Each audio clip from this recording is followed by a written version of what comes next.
ప్రకటన గ్రంథం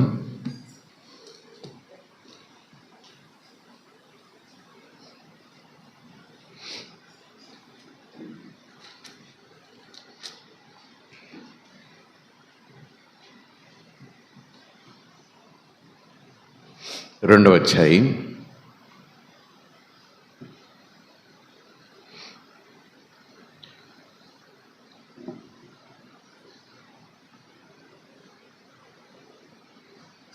1వ వచనం నుంచి 7వ వచనం వరకు. ప్రకటన గ్రంథం 2వ అధ్యాయం 1వ వచనం నుంచి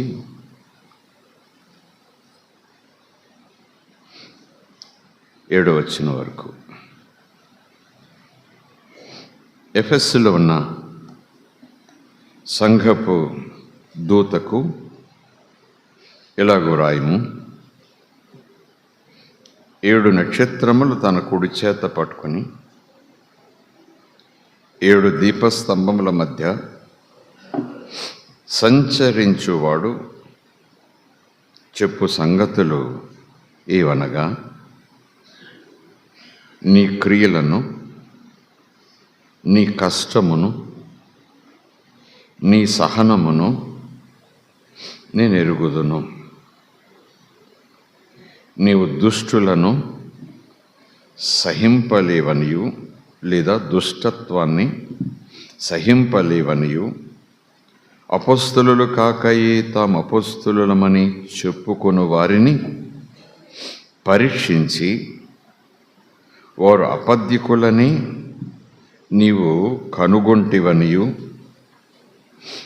నీవు సహనము కలిగి నా నామము నిమిత్తము శిలువ భారము భరించి అలియలేదనియు నాకు తెలుసు, నేను ఎరుగుదును. అయినను మొదట నీకుండిన ప్రేమను నీవు వదిలిపెట్టేశావని నేను నీ మీద తప్పు ఒకటి మోపవలసి ఉన్నది కనుక నేను చెప్తున్నా. మోపవలసి ఉన్నది. జక్క ఇంటికి యేసుప్రభు వెళ్ళేటప్పుడు ఇలా అన్నారు: నేడు నేను నీ ఇంట ఉండవలసి ఉన్నది అన్నట్టు. నీ మీద తప్పు ఒకటి మోపవలసి ఉన్నది.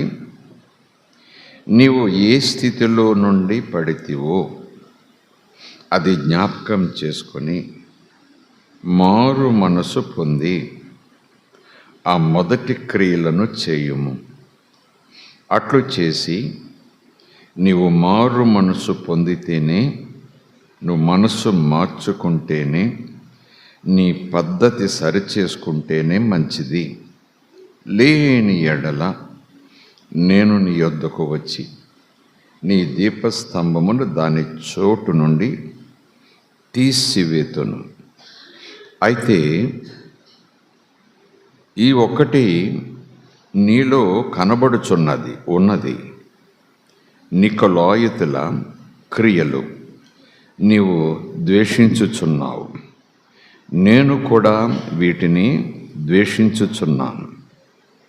చెవిగలవాడు ఆత్మ సంఘములతో చెప్పుచున్నమాట వినుగాక. జయించువానికి దేవుని పరదైసులో ఉన్న జీవ వృక్ష ఫలములు భుజింపనిత్తును. దేవుడి లేఖనముల ద్వారా నాతో, మీతో, మనందరితో, సంఘముతో తేటగా మాట్లాడునుగాక. దేవునికి స్తోత్రం. Praise the Lord. హల్లెలూయా. ఈ మాటలు చదువుతున్నప్పుడు అక్కడక్కడ నిదానంగా ఆపి చదివిన ఆ స్థితిని మీరు గమనించే ఉంటారు. అయినా మరొకసారి చదువుతున్నానని మీరు అభ్యంతర పడవద్దు. ఏ పదము దగ్గర ప్రభు నిలిపి మరలా చదివించి ఆ మాటల్లో అప్పటికప్పుడు పుడుతున్న తాత్పర్యాన్ని గ్రహింప చేయుటకు ఆయన ప్రయత్నం చేస్తాడో, ఆ ప్రయత్నం విఫలం కాకుండా మనం శ్రద్ధతో విందాం. స్తోత్రం కలుగునుగాక. Praise the Lord. హల్లెలూయా. 7 నక్షత్రములు తన కుడి చేత పట్టుకుని 7 దీపస్తంభముల మధ్యన సంచరించువాడు ఎవరు? 7 నక్షత్రములు తన కుడి చేత పట్టుకుని 7 దీపస్తంభముల మధ్యన సంచరించువారు ఆయన చెప్తున్నాడంటే ఆయన ఎవరు? ఆయన కెపాసిటీ ఏంటి? ఆయన శక్తి ఏంటి? ఆయన సామర్థ్యం ఏంటి? Who is that person? అంత కమాండింగ్ ఎందుకు చెప్తున్నారు? అంత డిమాండింగ్ ఎందుకు చెప్తున్నారు? అంత ఆదేశంతో ఎందుకు చెప్తున్నారు? ప్రేమతో ఎందుకు చెప్తున్నారు? ఆయన ఎవరూ కాదు, యేసు ప్రభు. స్తోత్రం కలుగునుగాక. 13వ వచనం చూడండి, 12, 19 అదే అధ్యాయం. ఇది వినగా 1వ అధ్యాయం. ఇది వినగా నాతో మాట్లాడుచున్న స్వరం ఏమిటో అని చూడ తిరిగి తిని అని యోహాను పత్మసు దీపములో తాను కలిగి ఉన్న అనుభవాన్ని గ్రంథస్థం చేస్తున్నాడు. మనకు చెప్తున్నాడు, ఒక అనుభవాన్ని రాస్తున్నాడు. ఎవరా నేను వెనక్కి తిరిగి చూచాను అంటూ వ్రాశారు. ఆ వ్రాసిన మాట తరాలు తరాలుగా ఈరోజు మన చేతుల్లోకి వచ్చేలాగున చేశారు. ఈరోజు కూడా ఈ మాటను మనం ఆలోచన చేస్తూ చదువుతూ ఈ భావన మనం కూడా స్వీకరించాలి. పద్మసు దీపంలో లేకపోయి ఉండొచ్చు, మనకేదో శిక్ష విధిస్తే దీపాంతరవాసం ప్రభుత్వం మనకు విధించి ఉండకపోవచ్చు. మనం అపొస్తలుడైన యోహాను మాదిరిగా సువార్త ప్రకటిస్తూ సువార్త నిమిత్తం శ్రమ పెట్టబడి బాధ అనుభవించి దూరముగా విసిరివేయబడిన రీతిలో అరణ్యములో ఏకాకిగా పడి ఉన్న ఆ స్థితి మనకు లేకపోవచ్చు. కానీ ఈ మాటను ప్రస్తుత పరిస్థితిని బట్టి, మనం ఉన్న స్థలాన్ని బట్టి, మన ఉనికిని బట్టి, మన ఆత్మీయ జీవితాన్ని బట్టి కాస్త పోల్చుకోవటానికి ఇష్టపడాలి. లేకపోతే పాత నిబంధనలో జరిగిన సంగతులు ఇప్పుడు మనకు పాఠాలుగా చేసుకోవటానికి అసలు అవకాశం ఉండదు, అసాధ్యం. ఎందుకంటే అప్పుడిప్పుడు ఆ కాలంలో ఆ ఆచారాలు, ఆ సాంప్రదాయాలు, అప్పుడు వాతావరణం, అప్పుడు గాడిదలు, ఒంట్లు, ఇప్పుడు ఏంటి ఏరోప్లేన్లు, ఇవి అవి ఎలా సరిపెట్టుకుంటామంటే ఆ గ్రాంధిక లేకపోతే ఆ వస్తు వాహన విధానాలు కాదు, కానీ అందులో ఉన్న తాత్పర్యం, అప్పుడు జరిగిన సంఘటన వెనుకున్న ఆ నిర్ణయాలు, ఫలితాలు, అవన్నీ కూడా నేర్చుకోవటం ద్వారా ఇప్పుడు మనకు అది పాఠాలుగా ఉంటాయి.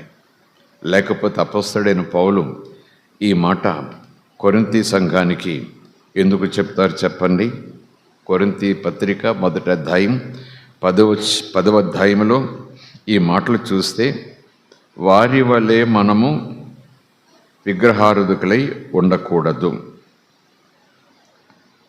చూశారు కదా, 1వ వచనం, సహోదరులారా, ఈ సంగతి మీకు తెలియకుండుట నాకు ఇష్టం లేదు. ఏ సంగతి అబ్బా? కృపాకాలంలో యేసు పాపం నిమిత్తం శిలువ మీద మరణించి సమాధి చేయబడి 3వ దినం తిరిగి లేచి ఆ పిదప దాదాపు 40 దినములు అనేక మందికి శిష్యులకు పదే కనపడి ఆరోహణుడైన తర్వాత దమస్కస్ మార్గములో సంఘమును హింసించే పని మీదున్న సౌలును సంధించి పౌలుగా మలచి అన్యజనుల మధ్యన అపొస్తలులుగా నిలబెట్టి అనుభవాలు ఇస్తూ, జ్ఞానం ఇస్తూ, ధర్మశాస్త్రాన్ని ప్రతి రక్తపు బొట్టులోనూ నింపుకున్నటువంటి ఆ సౌలు ధర్మశాస్త్రపు జ్ఞానాన్ని ఈ కృపతో అన్వయిస్తూ ఇటు యూదులకు, అటు సమరీయులకు, అటు అన్యజనాంగానికి కూడా చక్కగా క్రీస్తుని పరిచయం చేసే ఆ జ్ఞానము సౌలుకు లేదా పౌలుకు దేవుడు ఇవ్వగా ఆయన రాస్తున్నారు, సహోదరులారా, ఈ సంగతి మీకు తప్పక తెలియాలి. తెలియకుండా ఉండటం నాకు ఇష్టం లేదు, తెలియచేయకుండా ఉండటం నాకు ఇష్టం లేదు. ఏమిటా సంగతి? మన పితరులు అంటే మన కన్నవారు అని అర్థం, ఇమ్మీడియట్ పేరెంట్ అని అర్థం. నా తండ్రి అంటే నన్ను కన్న తండ్రి. కానీ ఇక్కడ మన పితరులు అనేటప్పటికీ ఎల్డర్స్ అన్నమాట, అంటే తరాలు వెనక్కి పోవాలి. ఆదిమ పితరుడు ఎవరు? అబ్రాహాముతో విశ్వాసంతో ప్రారంభిస్తే ఆయన విశ్వాసులకు తండ్రి. ఇంకా ముందుకు పోతే ఆదాము, అవ్వలు అన్నట్టుగా మనకు వాక్యం కొంచెం ఆలోచన కలగజేస్తుంది. అయితే ధర్మశాస్త్ర కాలములో వీరు నా ప్రజలు, వీరికి నేను దేవుడను, నేను ముందుండి నడిపిస్తాను, పాలుతేనెలు ప్రవహించే దేశాన్ని నడిపిస్తాను, వారికి తోడుగా ఉంటాను, వాళ్ళని పోషిస్తాను, వాళ్ళ పక్షంగా యుద్ధం చేస్తాను, వాళ్ళు ముట్టిన వాళ్ళు నా కనుపాపను ముట్టినట్టే అని నేను భావిస్తాను, ఐగుప్తీయులు కలగజేసిన ఏ వ్యాధి వాళ్లకు రానివ్వను, అని ఏ దేవుడైతే ఏ ప్రజల గురించి అయితే మాట్లాడారో ఆ ప్రజలట ఆ హామీ కింద అతిశయంతో, ధైర్యంతో, కృతజ్ఞతతో, ఉత్సాహంతో సాగిలపడుతూ పూజిస్తూ, మాకెంత గొప్ప దేవుడు దొరికాడు, ఇది మాకెంత గొప్ప భాగ్యం, అయ్యా నువ్వు మాట్లాడకపోతే మేము చచ్చిపోతావు, నువ్వు మాట్లాడకపోతే మాకు అడుగు పడదు, నువ్వు మాట్లాడకపోతే మాకు ఊపిరి ఆగిపోయినట్టే, నువ్వు మాట్లాడకపోతే మేము భూమి మీద బ్రతుకు వ్యర్థం అని కేకలు వేసి రోజు దండం పెట్టాల్సిన వాళ్ళట తిని తిని తిని ఎవరు పెట్టారో భోజనం? కట్టుకుని కట్టుకుని కట్టుకుని ఎవరిచ్చారో వస్త్రం? క్షేమంగా ఉండి ఉండి ఉండి బలం పెంచుకుని, కొవ్వు పెంచుకుని, ధర్మశాస్త్రం క్రింద ఉంటూ, యెహోవా బలిపీఠం మీద బలులు అర్పిస్తూ, వాళ్ళ బ్రతుకుల్లో మాత్రము దేవుని పట్ల భయము లేకుండా ఉన్నారట. అప్పుడు దేవుడు ఎలాగునో వాళ్లకు బుద్ధి చెప్పాడట.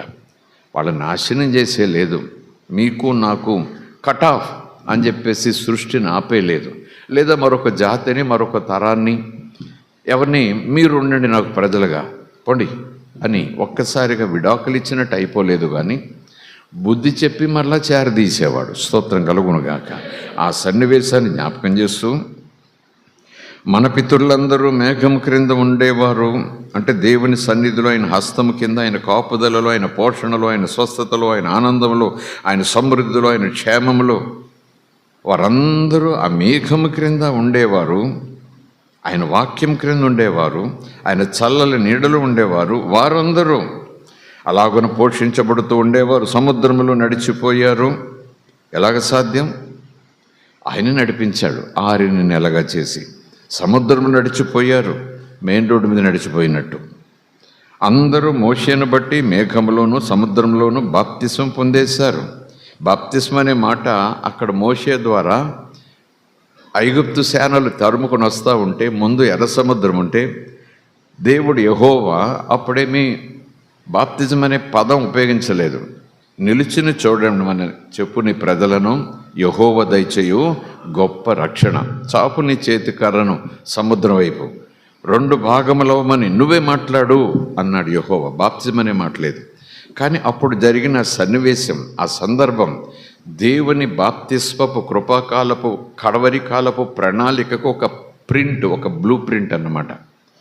వాళ్ళు సముద్రంలో నీళ్ళ గుండా నడిచిపోయారు. మనమంటే కాలువలు, చెరువులు, తొట్టెలు, సముద్రాలు. నీటి బాప్తిజంని పోలుస్తున్నాడు. వాళ్ళేమో ఆ సముద్రం గుండా వెళ్ళి ఆ బాప్తిజ కార్యక్రమం ప్రభు అప్పుడే ప్లాన్ చేశాడు. వెళ్ళారు, మేఘంలో వెళ్ళారు, సముద్రంలో బాప్తిజం అంటే మునిగినట్టుగా ఆ నీళ్ల గుండా వెళ్ళారు. ఒకడు నీటి మూలముగాను ఆత్మ మూలముగాను మరలా జన్మిస్తే సీక్వెన్స్ కొంచెం అర్థమవుతుంది కదా. అందరూ మోషేను బట్టి మేఘంలోను సముద్రంలోను, అంటే మేఘం అంటే పరిశుద్ధాత్మ, మేఘంలోను సముద్రంలోను బాప్తిజం పొందారు. అందరూ ఆత్మ సంబంధమైన ఒకే ఆహారం మన్నా భుజించారు. అందరూ ఆత్మ సంబంధమైన ఒకే పానీయం ఆ బండలో నుంచి వచ్చింది, ఆ పానమే చేశారు. ఏలయనగా తమ్మును వెంబడించిన, తమ్మును నడిపించిన ఆత్మ సంబంధమైన బండలోనిది ఎవరు? మూలరాయి, తిరస్కరింపబడిన రాయి యేసు. స్తోత్రం కలుగునుగాక. హల్లెలూయా. అదే అంటున్నాడు ఇక్కడ, ఏలయనగా తమ్మును వెంబడించిన, అంటే తమ ముందు నడిచిన, తమ పైనున్న, తమకు ఆ ప్రక్క ఈ ప్రక్కనున్న, తమ వెనకాలన్న ఆత్మ సంబంధమైన, అంటే కాచి కాపాడుతూ కాపరి గొర్రెల వెనకాల వచ్చినట్టుగా వెంబడించి అనుసరించి కూడా నడిచిన అని అర్థం. ఆత్మ సంబంధమైన బండలోనిది త్రాగారు. ఆ బండ క్రీస్తే. అక్కడ క్రీస్తు లేడు, అది మాకెందుకు ఆ పాఠం? ఆ సన్నివేశం కృపాకాలంలో మాకెందుకండి? ఆ ఎర్ర సముద్ర అనుభవం ఇప్పుడు మాకెందుకండి అని సంఘం విడిచిపెట్టకుండా, విసిరివేయకుండా అందులో నుంచి ఏదో పాఠం నేర్పిస్తున్నారు. సంఘానికి అది అవసరమట. మీకు తెలియాలి. మీకు తెలియకుండా ఉండటం ఇష్టం లేదు. నష్టపోతాం మనం. స్తోత్రం కలుగునుగాక. ప్రమాదాలు ఎదుర్కొంటాం మనం. నిజం నిజం కష్టాలు ఎదుర్కొంటాం మనం. Something will happen. ఈ మాట మనకు వినకపోతే, వినే మనసుతో వినకపోతే సంథింగ్ విల్ హ్యాపెన్. అందుకే నాకు ఇష్టం లేదు అని అంటున్నాడంటే నేను అనుకుంటాను అపొస్తలుడైన పౌలును అభిషేకంతో నింపి పౌలులోనికి తన పరిశుద్ధాత్మను పంపి పౌలు ద్వారా ఆ సంఘానికి ఆ రోజు మాట్లాడిస్తున్న మాట ఇక్కడ ప్రకటన చదువుకున్నాం. సంఘముతో ఆత్మ చెప్పుచున్న మాట ఆ రోజు కొరింథీ సంఘానికి పౌలులో నుంచి ఆత్మ చెప్పుచున్న మాట. పవిత్రాత్మ, పరిశుద్ధాత్మ, యెహోవా ఆత్మ, ప్రభువు ఆత్మ, క్రీస్తు ఆత్మ, ఆదరణకర్త అయిన ఆత్మ, పవిత్రాత్మ, స్తోత్రం కలుగునుగాక. ప్రైజ్ ది లార్డ్, హల్లెలూయా. అంటే తెలియకుండా నాకు ఇష్టం లేదు అని పౌలు అంటున్నాడు అన్నట్టుగా పైపైన చూసుకుంటే అవును పాస్టర్ గారు, పెద్ద పాస్టర్ గారు సంఘాన్ని స్థాపించారు, ఆయన ఒక భారంతో సంఘాన్ని పెంచుతున్నారు, ఎందుకంటే సంఘం యొక్క ఆత్మ లెక్క ఆయన అప్పచెప్పాలి కనుక అన్నట్టుగా ఆ పై పాఠాలు సంఘానికి వచ్చేస్తాయి. కానీ కాస్త లోపలికి వెళ్ళి చూస్తే పౌలు కాదు అని అనుకుంటే పౌలులో నుంచి ఎవరు మాట్లాడుతున్నారు? పౌలు ద్వారా పరిశుద్ధాత్ముడు సంఘంతో మాట్లాడుతున్నట్టుగా మనం అనుకోవాలి. కనుక పౌలు అంటున్నాడు, ఈ సంగతి మీకు తెలియాలి, ఈ సంగతి మీకు తెలియాలి, నన్ను చెప్పనివ్వండి, మీ తప్పక తెలుసుకోవాలి అని పౌలు అంటున్నాడు. అంటే కాదు పరిశుద్ధాత్మ అంటున్నాడు, తెలియజేస్తున్నాడు. మీకు తెలియకుండా నాకు ఇష్టం లేదు, తప్పక మీరు తెలుసుకోవాలి, ఆ జ్ఞానం మీకు ఉండాలి. స్తోత్రం కలుగునుగాక. అందరూ ఆత్మ సంబంధమైన ఒకే పానీయమును పానం చేశారు, ఏలయనగా తమ్మును వెంబడించిన ఆత్మ సంబంధమైన బండలను త్రాగారు, బండ క్రీస్తే. అయితే ఏమైంది? అప్పుడేమైంది? వారిలో ఎక్కువ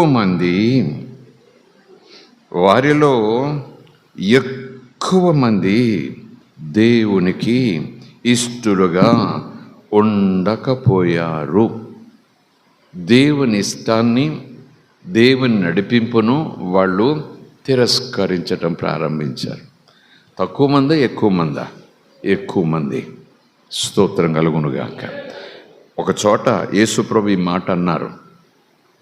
ఈ మాటకు సరిపోతుందని కాదు కానీ ఒక ఆలోచన. మనుష్య కుమారుడు తిరిగి వచ్చినప్పుడు విశ్వాసమును కనుగొనునా? విశ్వాసం కనపడుతుందా? విశ్వాసం కనపడుతుందా? మనుష్య కుమారుడు తిరిగి వచ్చినప్పుడు విశ్వాసం చూస్తాడట. ఎక్కడ చూస్తాడు విశ్వాసం? అన్యుల విశ్వాసం కాదు, విశ్వాసులలో విశ్వాసాన్ని చూస్తాడు. ఆ విశ్వాసం వాళ్ళలో ఉంటుందా? ఆ విధేయత వాళ్ళలో ఉంటుందా? ఆ భయము భక్తి వాళ్ళలో ఉంటుందా? ఆ సిద్ధపాటు వాళ్ళలో ఉంటుందా? దేవుని పట్ల ప్రేమ ఆప్యాయత వాళ్ళలో ఉంటుందా? స్తోత్రం కలుగునుగాక.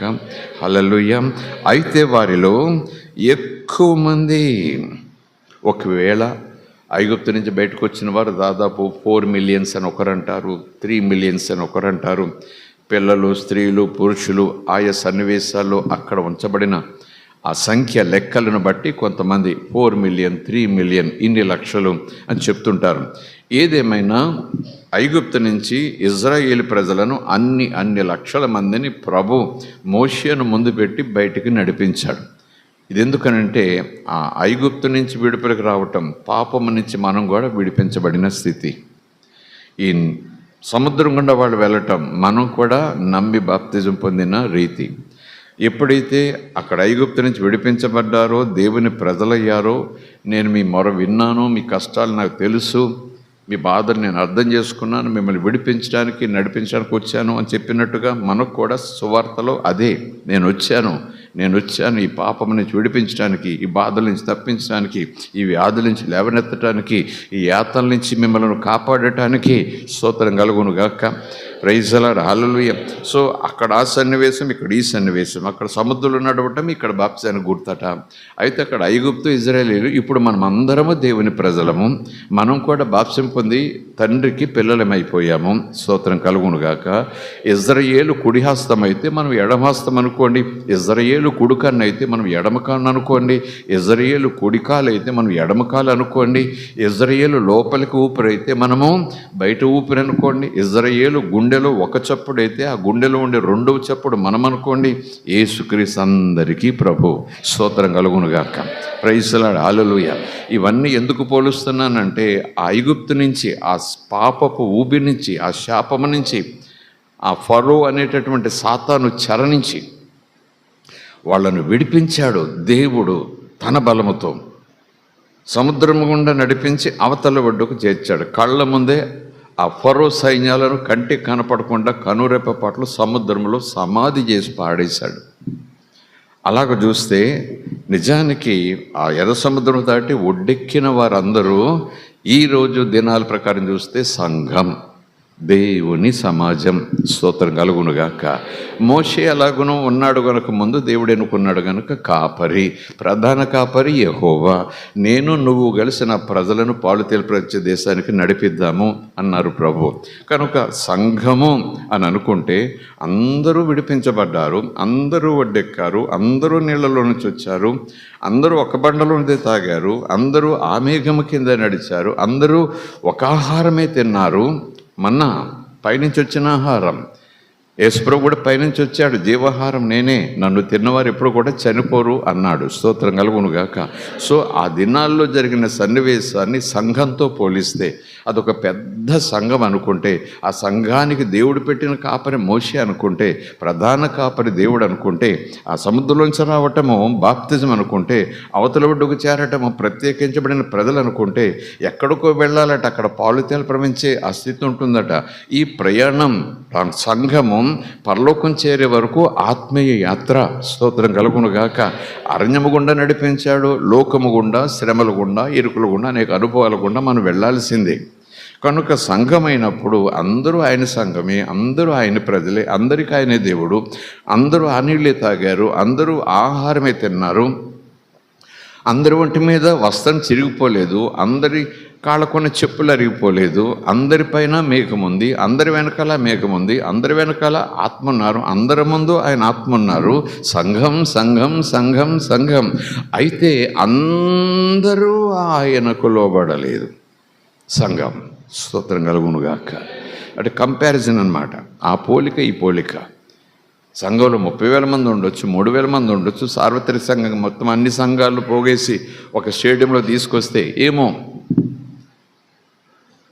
ఈ వచనం ప్రకారం చూస్తే ఇక్కడ సంఘంతో ప్రభు పరిశుద్ధాత్ముడు పౌలు ద్వారా మాట్లాడుతున్నాడు కనుక, అప్పటికే సంఘం ఏర్పడింది కనుక, కొరింథీ ప్రాంతంలో ఏర్పడింది కనుక, అపొస్తలుల బోధేందు వాళ్ళు ఎదుగుతున్నారు కనుక, రొట్టె విరుచుటి ఎందు అందరూ కూడా రొట్టె తింటున్నారు, అందరూ ఉపవాస ప్రార్థనలో ఉంటున్నారు, అందరూ బోధ వింటున్నారు. స్తోత్రం కలుగునుగాక.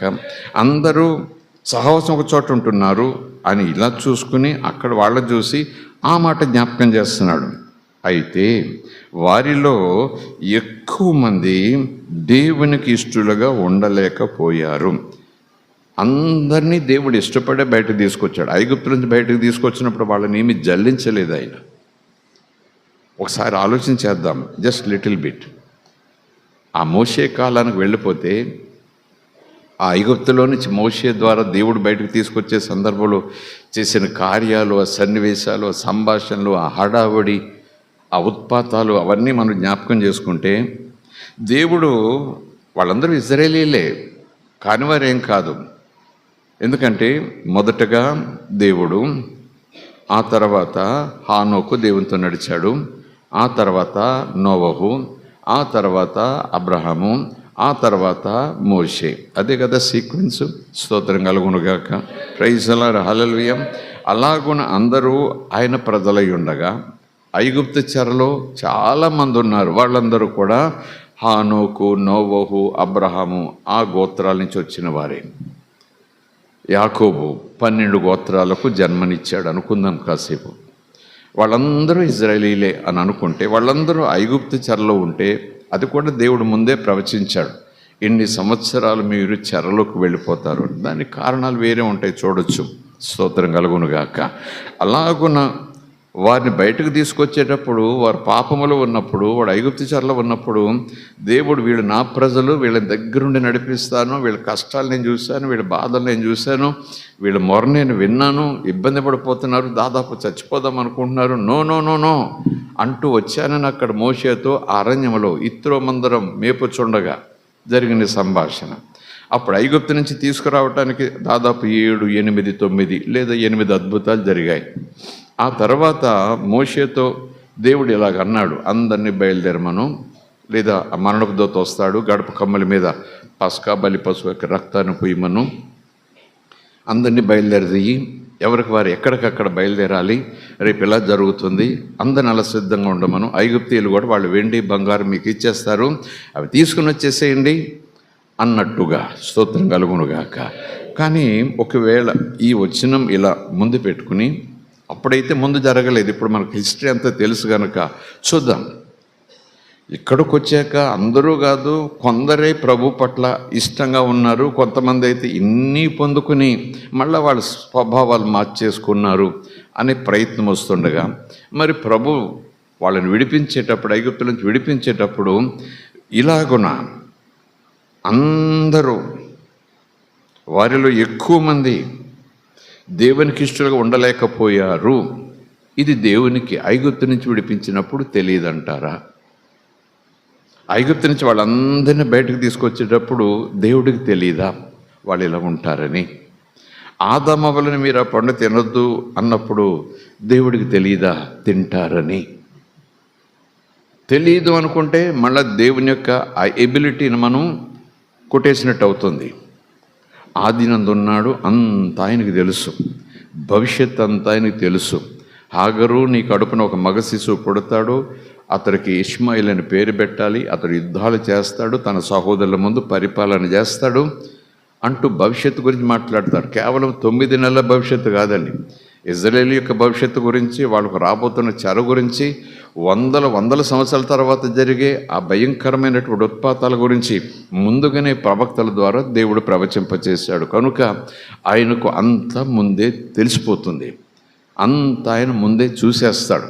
ఈవెన్ ఈ యుగమునకు అంతం కూడా దేవుడు ఎప్పుడూ చూశాడు. స్తోత్రం కలుగునుగాక.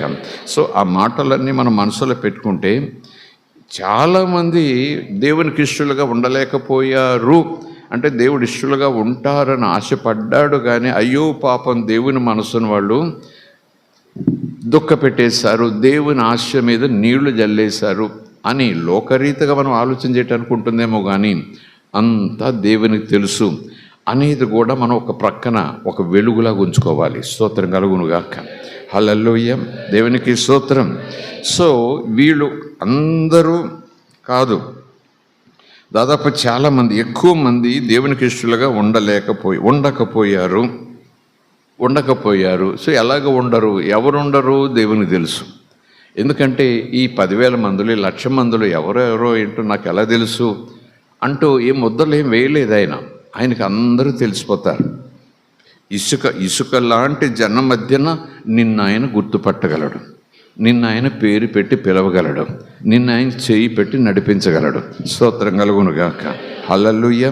కనుక ఈ ఎవరు ఆయనకి ఇష్టలుగా ఉండకపోయారు అనే మాటను మనం కాస్త వెనక్కి తీసుకొస్తే, ఐగుప్తులో నేను ఫిల్టర్ చేసేస్తే సరిపోయింది కదండి అని మీరు నేను అనుకుందాం. కాసేపు ఒక సమావేశం పెట్టుకుని ఆ సన్నివేశాన్ని చూసి, అప్పుడే దేవుడు ఫిల్టర్ చేసేసి మీరు ఇక్కడే ఏడవండి, మీరు ఇక్కడే బ్రతకండి అంటూ, మీరు ముందు ఇలా జీవిస్తారు కానీ నేను మిమ్మల్ని బయటకు తీసుకెళ్ళలేదు అని ముందే చెప్పేస్తే, ఆయన కావలసిన వాళ్ళందరినీ తీసుకెళ్ళచ్చు, ఆయన కావాల్సిన వాళ్ళందరూ కూడా ఇష్టలుగా ఉంటారు, ఇక అసలు ప్రాబ్లమే లేదు కదండి అని మనం అనొచ్చు.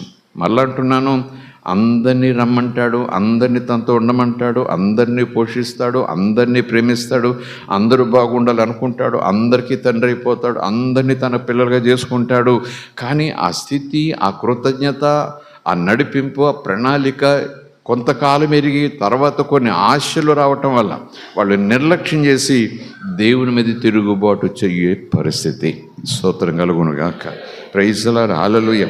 కనుక అక్కడ ఫిల్టర్ చేసేసి ఉంటే అక్కడే దేవుడు జల్లించేసేసి, వీడు నన్ను వదిలేస్తాడు, వీడు నాకు మహిమకరంగా జీవించాడు, వీడు మళ్ళా పాపలు పడిపోతాడు, వీడు భయంకరంగా ఐగుప్తులతో మళ్ళీ సంబంధం పెట్టుకుంటాడు, వీడిని పోషిస్తాను, బండలో నీళ్ళు వీళ్ళకేం తాగిస్తాను, మన్నా వీళ్ళకేం తినిపిస్తాను, సముద్రంలోంచి వీళ్ళని నడిపిస్తాను, ముందు ఐగుప్తులో నేను చిన్నగా ఏదో ఒక శోధన పెట్టో ఇంకోటి పెట్టో వాళ్ళని అక్కడే ఫిల్టర్ చేసేస్తా, అక్కడే ఉంచేస్తా, ఆ తర్వాత బయటికి తీసుకొస్తా, 100% నాకు పిల్లలై ఉంటారు అని అనుకోగలడు, అని చేసుకోగలడు మనలో మనమాటగా చూసుకుంటే.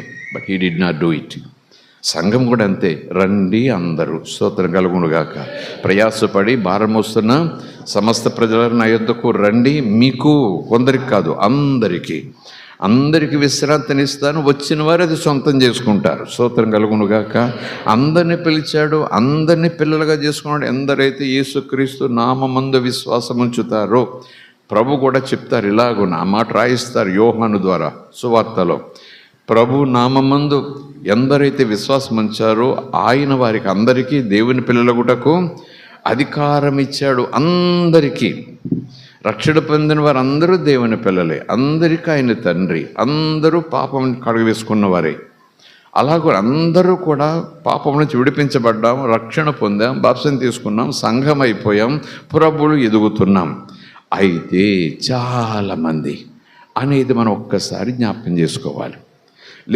లేదండి, అందరూ ఆయన పిల్లలు అయినప్పుడు మళ్ళా కొందరు అటు ఇటుగా ఎలా ఉంటారండి అని మనం అనుకోవచ్చు ఈ మాటను బట్టి. అయితే వారిలో ఎక్కువ మంది దేవునికి ఇష్టలుగా ఉండకపోయారు అనే మాట చూస్తే, ఇంక అందరూ ఆయన పిల్లలు అయినప్పుడు ఇంక ఇష్టం లేదా ఈ సమావేశం ఎందుకు, ఈ పంచాయతీ ఎందుకండి బాబు? అందరిని ఇష్టపడే కదండి ఆయన సొంతం చేసుకున్నాడు, అందరూ కూడా ఇష్టమయ్యే కదండి బాప్తిసం తీసుకున్నారు. ఇంకా మళ్ళీ ఇష్టం లేకుండా పోయారు, ఇష్టపడకపోయారు, మళ్ళీ ఈ వ్యవహారాలు ఏంటని కొంతమంది అనుకోవచ్చు. అలాంటి భావనతో సంఘంలో చాలామంది ఉండే అవకాశం ఉంది. కనుకనే ప్రకటన గ్రంథం దాకా వచ్చేస్తే, మోషే కాలం నిర్గమ కాలంలో జరిగిన సంగతిని కొరింథీ సంఘానికి అపొస్తలుడైన పౌలు అప్పుడు చెప్పుచుండగా, పత్మస్ ద్వీపంలోని యోహాను ద్వారా మరలా దేవుడు ఆ సన్నివేశాన్ని అంతా వివరించి చెబుతూ, సంఘముతో ఆత్మ చెప్పుచున్న మాట చెవిగలవాడు వినుగాక. నువ్వు ఇలాగున్నావు బాగుంది, అయితే నీ మీద ఒక తప్పు ఒకటి నేను మోపుతున్నాను, ఈ విషయంలో నువ్వు సరి చేసుకోవాలి. ఒక తప్పు అన్నాడు, 100 తప్పులు కాదు, ఒక్క తప్పు. 99 మార్కులు వచ్చినాయి, ఆ ఒక్క మార్కు గురించి మాట్లాడతావేంటి ప్రభు అంటే, నేను దానికి సమాధానం చెప్పలేను, మీరు దాని సమాధానం చెప్పలేరు. నా తండ్రి పరిపూర్ణుడు కనుక 100 out of 100 మార్క్స్ అన్నట్టు. స్తోత్రం కలుగునుగాక. హల్లెలూయా. మన తండ్రి పరిపూర్ణుడు కనుక మనం కూడా పరిపూర్ణులమై ఉండెదము. అలాగ తీర్చిదిద్దే పనిలో పరిశుద్ధాత్ముడు ఉన్నాడు. స్తోత్రం కలుగునుగాక. Praise the Lord. హల్లెలూయా. దేవుని మనకి స్తోత్రం. అలాగున మరి ఆ సంఘానికి నువ్వు ఒకవేళ వినలేదనుకో, నువ్వు మారు మనసు పొందలేదనుకో, వెనక్కి రాలేదనుకో, పశ్చాత్తాపడలేదనుకో, నేను ఇచ్చిన అవకాశం నువ్వు కాలదనుకున్నావు అనుకో, అలాగే ఉంటూ పోయావు అనుకో, దీపస్తంభాన్ని తీసేస్తానలేదు, తీసేస్తా. ఆ దీపం అంటే ఏంటి, స్తంభం అంటే ఏంటి అనేది తర్వాత స్టడీ. కానీ అక్కడ ఏదో ఉన్నాడంట, మరొకలాగా ఉంటున్నాడంట, అది దేవుడు చూశాడట. నువ్వు ఇలాగ ఉండొద్దు అబ్బాయి అన్నాడట. మరి ఏం చేయమంటావు అని అడగకముందే నువ్వు మళ్ళా ఆ మొదటి స్థితికి వచ్చేసేయాలి అన్నాడట. అలాగ వచ్చేస్తే నీకు మంచిది అన్నాడట. రాకపోతే, అది చెప్పలేదని కూడా, రాకపోయినా పర్వాలేదని అనేసుకుంటాం మనం. లేకపోతే అనే మాట అక్కడ లేదనుకోండి, అప్పుడు మళ్ళీ మన జీవితం ఇంకోలాగా ఉంటుంది, విశ్వాస జీవితం. లేకపోతే ఇది జరిగే అవకాశం ఉంది. స్తోత్రం కలుగునుగాక. Praise the Lord. హల్లెలూయా. ఏమట, అందరూ ఆత్మచేత నడిపించబడిన వారిలో ఎక్కువ మంది దేవునికి ఇష్టలుగా ఉండలేకపోయారు గనుక అరణ్యములో వారు రాలిపోయారు. వారి కోరికలు వాళ్లను నాశనంలోకి తీసుకెళ్ళిపోయాయి. వారి నేత్రాశలనండి, శరీరాశలనండి, ఈ ఆహారం ఏంటి, ఈ పచ్చడి మెతుకులేంటి, ఈ సప్పిడి కూడేంటి, మాకెవడు పెడతాడు, అప్పుడున్నప్పుడు ఐగుప్తులో ఉన్నప్పుడు బానిసత్వంలో ఉన్నా, పాపంలో ఉన్నా అన్నీ మాకు దొరికేవి, అన్నీ చూసేవాళ్ళము. ఎన్ని సరదాలో, ఎన్ని అందాలో, ఎన్ని ఆనందాలో. ఇప్పుడు అవేమీ లేవు. భోజనం కూడా సరైంది కాదు. వాక్యం అనుకోండి కాసేపు, ఈ భోజనం కూడా సరైంది కాదు. అక్కడుంటే నీ ఇష్టం, విచ్చలవిడి. అయితే పాపంలో ఉంటే ఉన్నామేమో, బానిసలు ఉంటే ఉన్నామేమో, కానీ ఎన్ని సరదాలు అక్కడ అంటూ ప్రభు చేత నడిపించబడుతూ పాపపు స్థితిలో ఉన్న అనుభవాలు కావాలని కోరుకునే దౌర్భాగ్యపు సంఘం ఆ దినంలో ఇశ్రాయేలు సంఘం అనుకుంటే. స్తోత్రం కలుగునుగాక. అందుకని ఇక్కడ అంటున్నాడు, వారు ఆశించకూడని వాటిని ఆశించారు. వారు ఆశించిన ప్రకారము మనము చెడ్డవాటిని ఆశించకుండా ఉండాలి. ఏది చెడు ఏది మంచి ఎవరిని అడుగుదాము? అపొస్తలుని అడుగుదామా? నాన్నని అడుగుదామా? ప్రభుత్వంలోని పెద్దలను అడుగుదామా? ఐఏఎస్ ఆఫీసర్ని అడుగుదామా? లేకపోతే మనకన్నా ముందు బాప్సం తీసుకున్న వారిని అడుగుదామా? ఏది మంచి ఏది చెడు? నేనంటాను, మనకు తెలుసు, మీకు నాకు తెలుసు, ఇదేం పెద్ద మర్మం కాదు. కానీ ఎవరిని అడిగినా సరే వాళ్ళకు తెలిసింది, వాళ్ళు అనుకున్నది అది చెప్పగలరు. అదేనా బల్లగొద్ది వాళ్ళు ఖచ్చితంగా చెప్తారు. అది సత్యమైన వాళ్ళు నిరూపించడానికి కూడా సాహసం చేసి వాదం పెట్టుకుంటారు.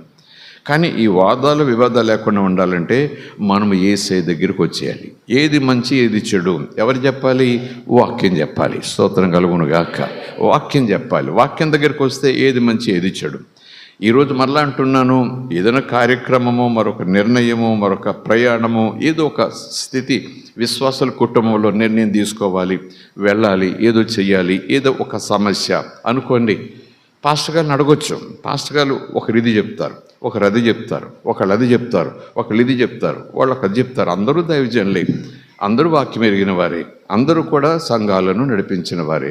అందులో ఆబ్జెక్టివ్ టైప్ లాగా మనకి ఇష్టమునకు దగ్గరగా ఉన్నదాన్ని టిక్ పెట్టేసుకుని ఆయన చెప్పారు కనుక మేము చేశాము అని అనుకునేలాగున 10 మందితో సంప్రదించే కుటుంబాలు కొన్ని ఉంటాయి ప్రత్యేకంగా. వారు అన్నారు కనుకని. కానీ వీరు చెప్పింది ఎలాగుంది, ఆయన చెప్పింది ఎలాగుంది, ఈయన చెప్పింది ఎలాగుంది, అందరూ దైవజనులే, వాక్యం తెలియని వారు ఏం కాదు కదా. కనుక నేను బైబిల్ చూడకపోయినా పర్వాలేదు, బైబిల్ తెరవకపోయినా పర్లేదు, దేవుడు ఏం చెప్తున్నాడు ఈ విషయంలో ఏమన్నా చెప్పాడా, తెలియకపోతే వాళ్ళని అడుగుతాను. వాళ్ళు చెప్పింది ఏమైనా బైబిల్లో కూడా ఉంటే అప్పుడు నేను ఓకే అంటాను. స్తోత్రం కలుగును గాక. వాళ్ళు చెప్పినది బైబిల్లో ఉండాలి. వాళ్ళు చెప్పినది నాకు కూడా ఇష్టమైనది నేను ముందుకెళ్ళిపోతాం కాదు, బైబిల్లో ఉండాలి. స్తోత్రం కలుగును గాక.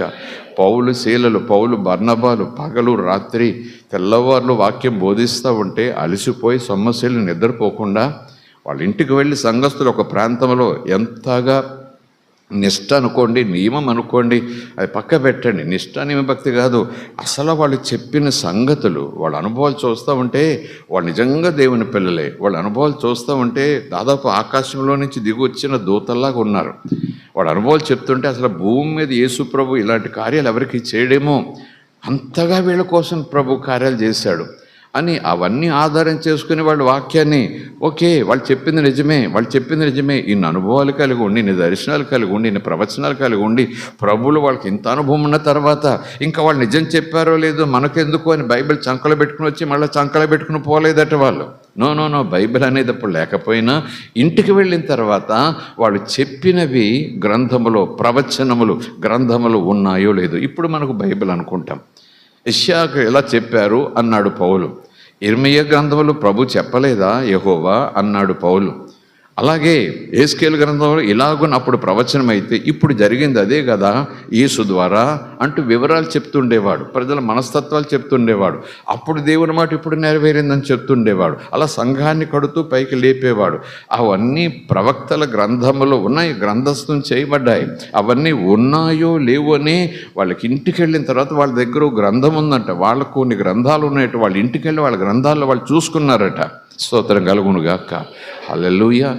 ఇంటి వారందరికీ ఒక జత బట్టలు కాదు కదా, ఇంట్లో ఉన్న ఆడవాళ్ళందరికీ ఒక చీరే కాదు కదా అని చెప్తుంటారు.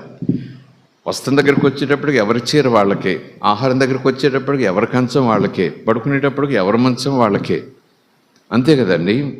మరి ఇంటి వాళ్ళందరికీ ఒకే బైబిలా అని అడుగుతారు ఒక దైవజనుడు నవ్వుతూ. అమ్మ పట్టుకెళ్ళింది కదా అని భర్త లేకపోతే పిల్లలు, అమ్మ పట్టుకెళ్ళింది కదా ఇంట్లో ఒక బైబిల్ ఉంటే చాలు, అమ్మ కాసేపు చదువుకుంటాను, నేను కాసేపు చదువుకుంటాను, ఈ తాత్పర్యం ఉండకూడదు. ఎవరికి వారికి ఒక బైబిల్ ఉంటే ఎవరికి వారి పరిశుద్ధాత్మ ప్రేరేపణతో వాక్యం చదవాలి. స్తోత్రం కలుగునుగాక. Praise the Lord. హల్లెలూయా. అసలు మామూలుగానే మనం తీయం కదా బైబిలు. కొన్ని సంఘాలు ఉన్నట, కొన్ని చోట్లట ప్రభువులోకి వచ్చిన తొలి దినాల్లో ఇలాంటి తొలి పాఠాలు పెంతెకోస్తు సంఘపు అనుభవం కలిగిన పాస్టర్ల ద్వారా కొంతమంది బైబిల్ ఎంత చక్కగానో బ్యాగులో పెట్టుకొస్తారు, ఎంత చక్కగానో ఒళ్ళో పెట్టుకుంటారు. 3 గంటలు వాక్యం వింటారు, ఆమేన్ అంటారు. మళ్ళీ ఎంత చక్కగానో బ్యాగ్ పట్టుకెళ్ళిపోతారు. బ్యాగ్లోంచి ఆటో ఖర్చులు తీస్తారు, బ్యాగ్లోంచి మధ్యలో సోడా కావాలంటే ₹10 తీస్తారు. కానీ ఆ బ్యాగ్లోంచి చర్చిలోకి వచ్చినప్పుడు బైబిల్ తీస్తారంటే తీరు, ఇప్పుడు ఇంటికి వెళ్ళిన తర్వాత బైబిల్ తీస్తారంటే తీరు, మళ్ళీ ఆదివారం మళ్ళీ బ్యాగ్ వేసుకొస్తారు అని మొదటి దినాల్లో దైవజనులు ముట్టికాయ కొట్టినట్టు మాట్లాడేవారు. అది మరి కొంతమందికి అభ్యంతరమేమో. కానీ ఇక్కడ వచ్చిన చూస్తే వాళ్ళు పౌలు, బర్నబా, పౌలు, శీలలు రోజంతా మాటలు చెప్తూ ప్రవచనాలు ఎలాగుంది, ప్రవచనాలు ఎలాగుంది, దేవుడు ఎలా చెప్తున్నాడు, ఇలా చెయ్యొచ్చు, అలా చెయ్యాలి, అలా ఉండాలి అని చెబుతూ ఉంటే వాళ్ళు ఏం చేశారు, ఇంటికి వెళ్ళి లేఖనాల్లో అలాగునా ఉన్నదో లేదో అని చూసి విశ్వసించుచుండిరి. స్తోత్రం కలుగునుగాక. Praise the Lord, hallelujah. ఈ మాటలు నేను ఎందుకు ప్రారంభించానంటే, ఒక్కొక్కసారి కొన్ని సన్నివేశాలు మన ఇళ్లలో జరిగినప్పుడు మన పరిచయాలను బట్టి మనం సలహా తీసుకుంటాం. దైవజనులు కనుక మనకు వాక్యం తెలుసు కనుక ఏం చేస్తే బాగుంటుందని ఒకరిని అడుగుతామా ఆపం, ఇద్దరిని అడుగుతామా ఆపం, ముగ్గురిని అడుగుతామా ఆపం, నలుగురిని అడుగుతా ఆపం. కారణం ఏంటి, మనం ఏదో చేద్దాం అనుకున్నాం ఒక లైన్లో, వీరు చెప్పిన నలుగురు చెప్పింది కూడా ఆ లైన్ దగ్గరికి రావట్లేదు, వేరే లైన్లో ఉంది కనుక అలా అడిగేటప్పటికి ఒక ఆయన చెప్పింది దాదాపు నేను అనుకున్న దాన్ని కొంచెం సూట్ అవుతుంది. ఎస్ అప్పుడు నేను టిక్ పెట్టి అలా చేస్తాను. చేసిన తర్వాత ఒకవేళ ఈ నలుగురు ఆ నలుగురు ఇలా మమ్మల్ని అడిగారు కదా, ఇలా చేశారంటే, ఇలా కాదు కదా అని అంటే, ఆయన కూడా దైవజనుడేనండి, పాస్టర్ గారు ఇలా చెప్పారండి, చేయొచ్చటండి, ఆ సంఘంలో వాళ్ళందరూ చేస్తారటని మేము సంప్రదించామండి, ఆయన చేయమన్నారని చేసామండి, మా తప్పేం లేదండి అన్నట్టు చక్కచక్క చెప్పేస్తారు. స్తోత్రం కలుగునుగాక. ప్రైజ్ ది లార్డ్, హల్లెలూయా.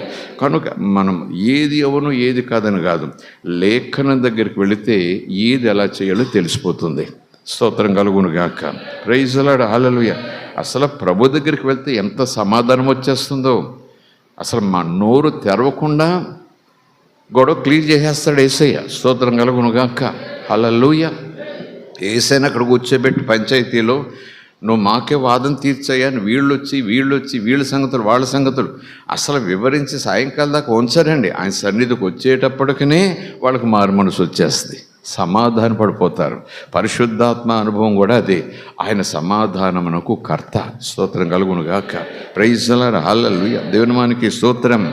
అదే నేను అంటాను, అదే మనం అంటాం. చాలామంది దేవునికి ఇష్టలుగా లేకుండా పోయారు. అందరూ బాప్తిసం తీసుకున్నవారే, అందరూ బండలోని త్రాగిన వారే, అందరూ ఒకే ఆహారం తిన్నవారే, అందరూ ఐగుప్తు నుంచి పాపం నుంచి విడిపించబడిన వారే, అందరూ పాలు తేలి ప్రవహించే దేశం దేవునితో నడిపించబడుతున్నవారే, అందులో స్పెషల్ ఏం లేదు, వీడు కాదు, అందరినీ ఒకేలాగా చూస్తున్నాడు యేసయ్య, అందరినీ ఒకేలా చూస్తున్నాడు యెహోవా. అయితే చాలామంది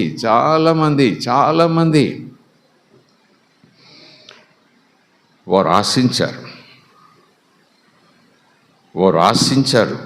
ఆశించిన ప్రకారం మనము చెడ్డవాటిని ఏం ఆశించారు, వాళ్ళు చెడ్డ వాటిని ఆశపడ్డారు.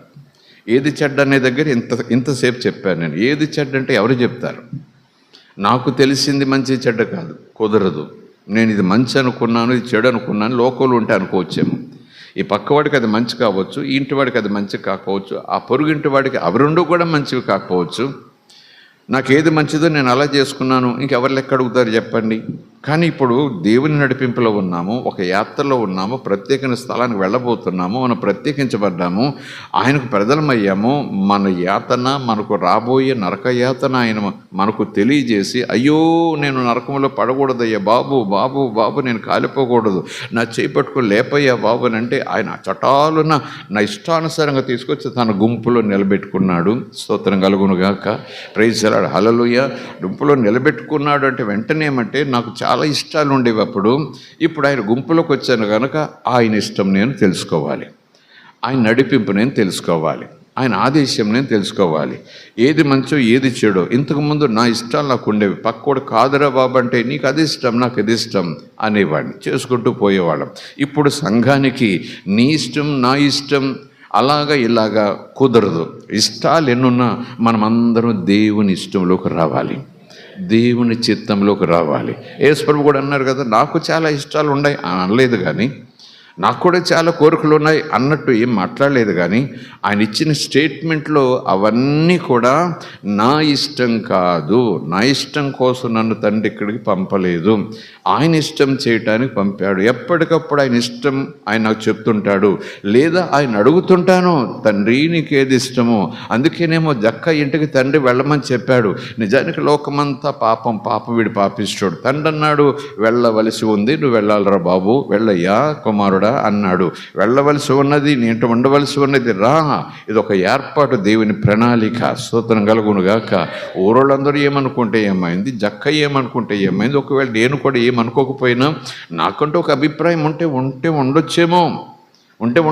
కానీ అక్కడ ఊరోళ్ళు ఏమనుకుంటున్నారు కాదు, అక్కడ జక్క ఏమనుకుంటాడు అని కాదు, జక్క ఇరుగు పొరుగు వారు ఏమనుకుంటారు అని కాదు, ఈవెన్ అపొస్తలులు కూడా ఏమనుకుంటారో అని కాదట యేసయ్యకు. ఆయన ఇష్టం. Praise the Lord, hallelujah. దేవుని మనకి స్తోత్రం. నేనంటాను, ఒక మాదిరిగా నేను కూడా ఈ మాటలను సీరియస్గా తీసుకుందాం. ఒక స్కేల్, ఒక రూల్ లాగా తీసుకుందాం. ఏమనంటే సేవ విషయంలో ఎలా చేయాలండి అని అడిగాను అనుకోండి. ఈ పాస్టర్ గారు అనుభవాన్ని బట్టి ఇలా చెయ్యండి బ్రదర్ అన్నారు, ఆ పాస్టర్ గారు ఇలా చెయ్యండి అన్నారు. ఈయన ఏం చెప్పారు ఆయన చెప్పను నేను. మరొక పాస్టర్ గారు అలాగా అయితే ఇలా చెయ్యండి బ్రదరు, ఇలా చేస్తే అన్నారు.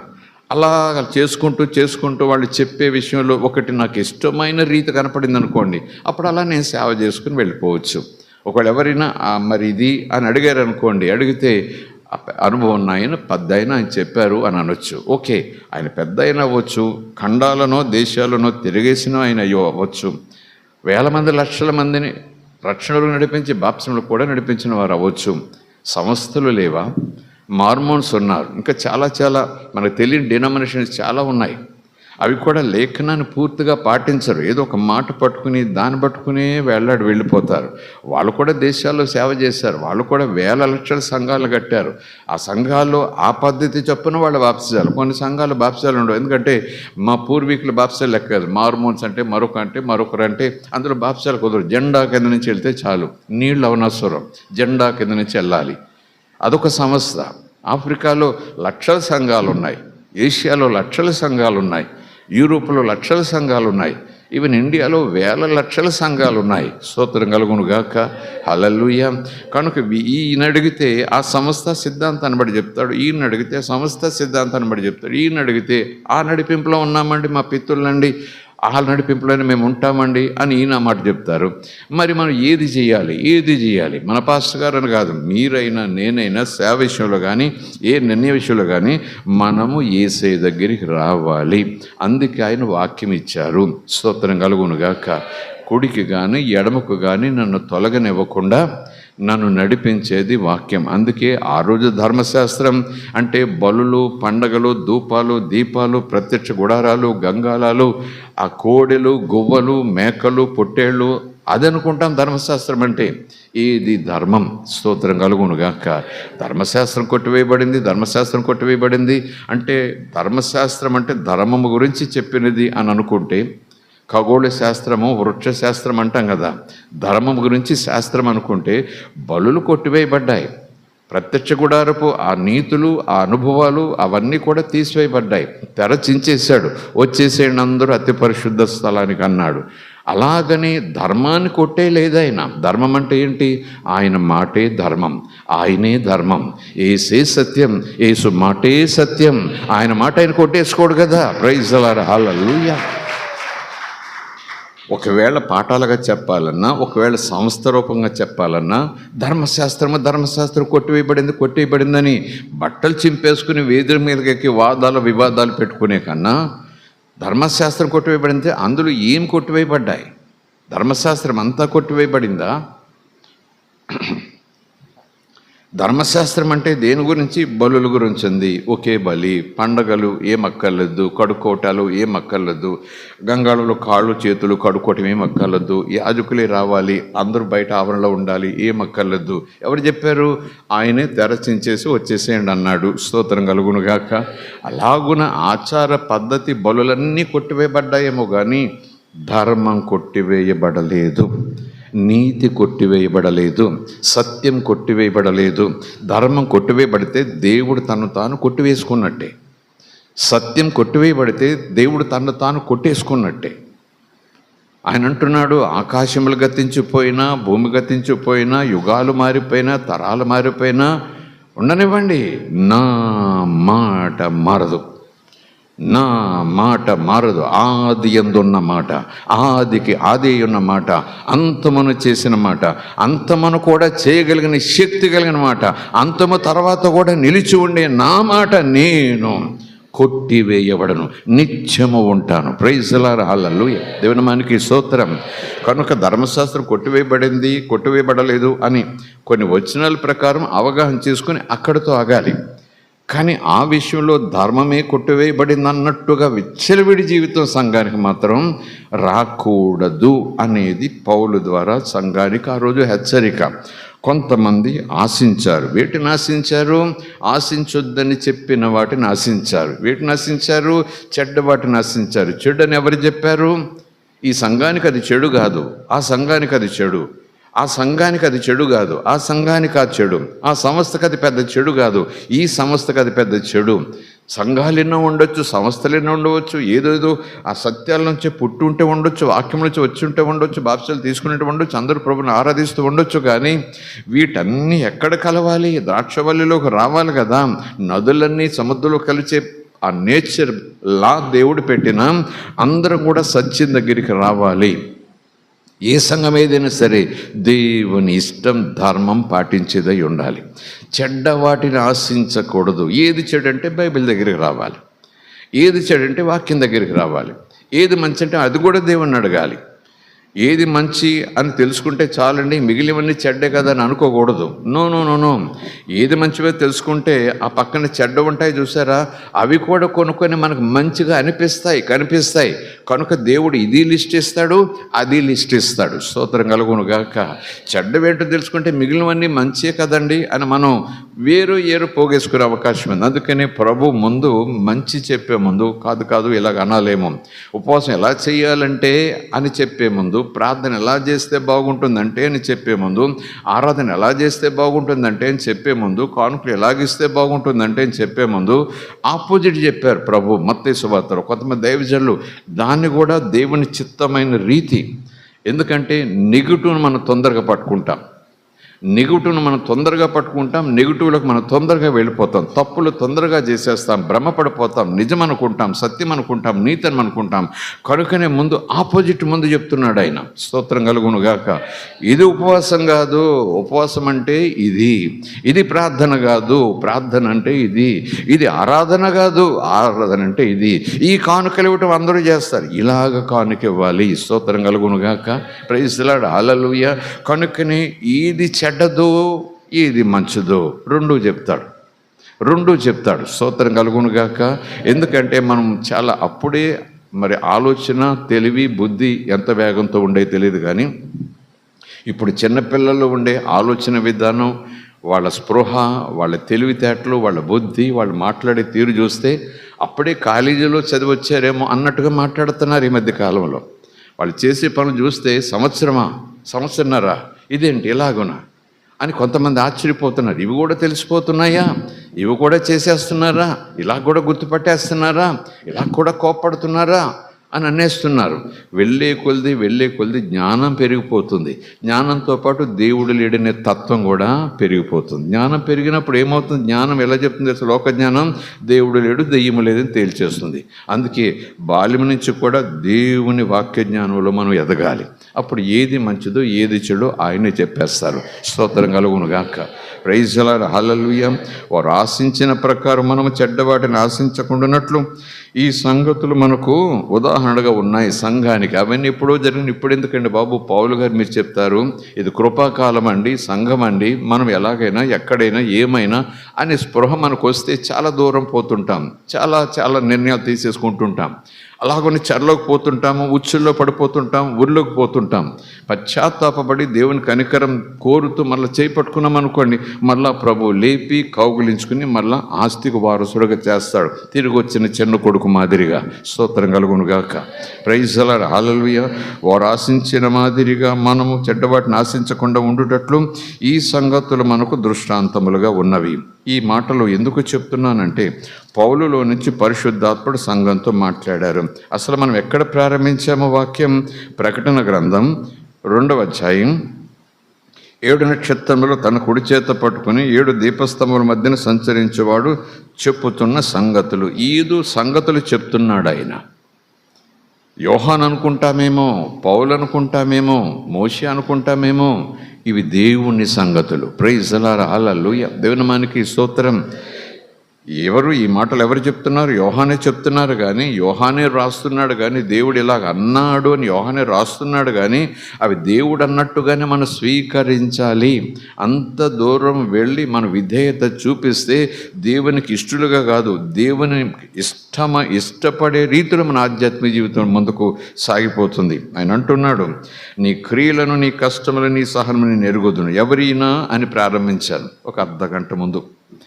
ఎవరైనా, ఈ మాట్లాడేవారు ఎవరైనా, ఏదో ఆత్మట, దీపస్తంభాలట, నక్షత్రాలు చేత్తో పట్టుకున్నాడట, ఆయన ఎవరో కానీ మిఖాయేలేమో, గాబ్రియేలేమో, ఎవరేమో అని అనుకునే సంఘ బిడ్డలు తెలివి తక్కువగా ఉంటారు.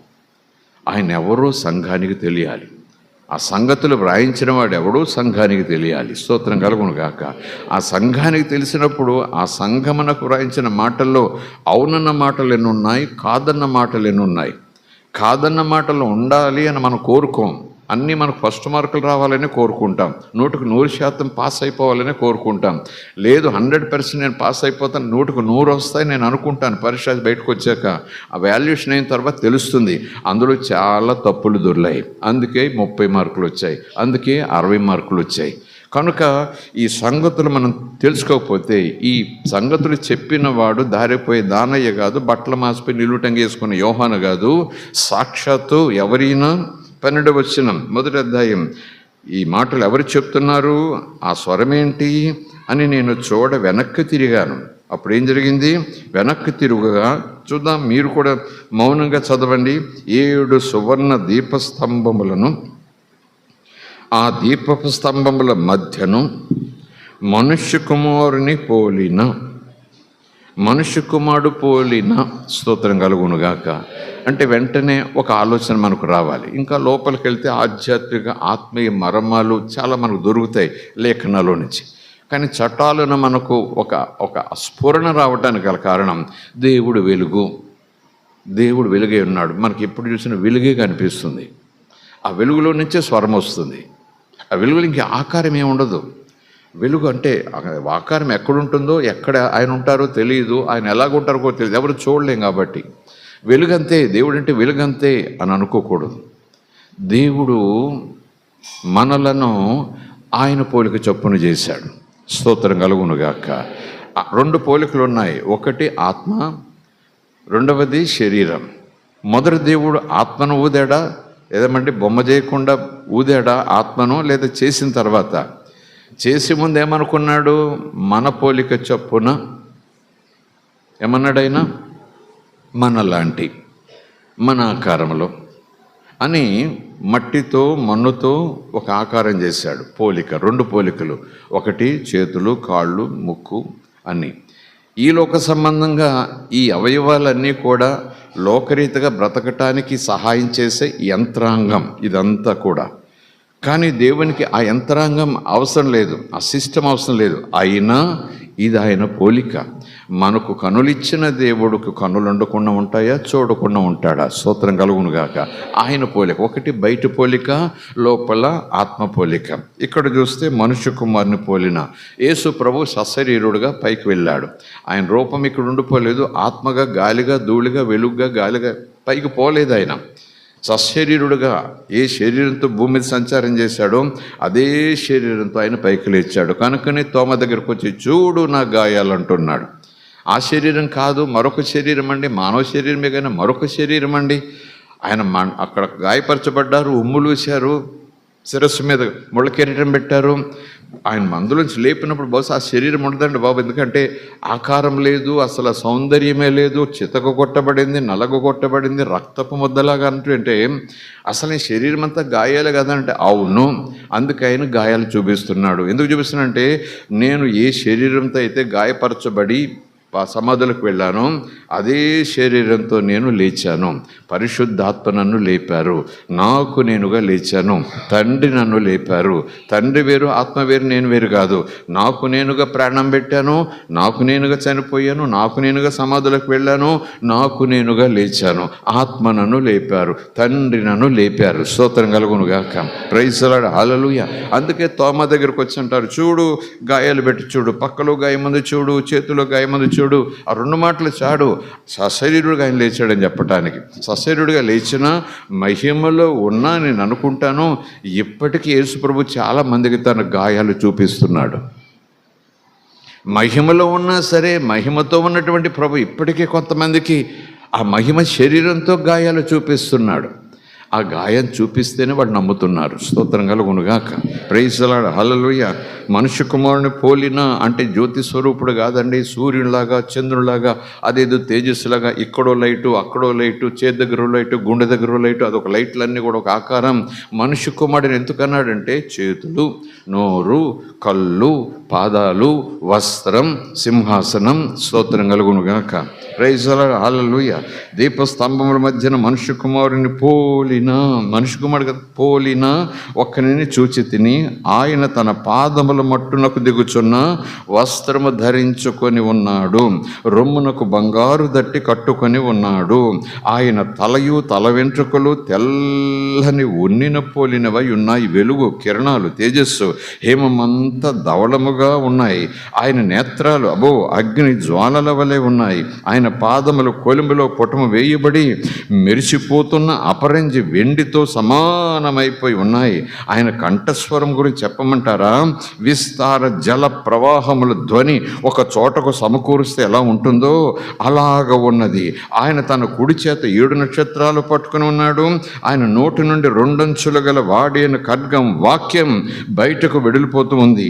ఆయన ముఖం చూస్తే మహా తేజస్సుతో ప్రకాశించిపోతూ ఉంది. ఎలాగున్నా సూర్యుని వలె ఉంది, కానీ సూర్యులు అందరూ కూడా దగ్గర చీకటిగా ఉంటారు.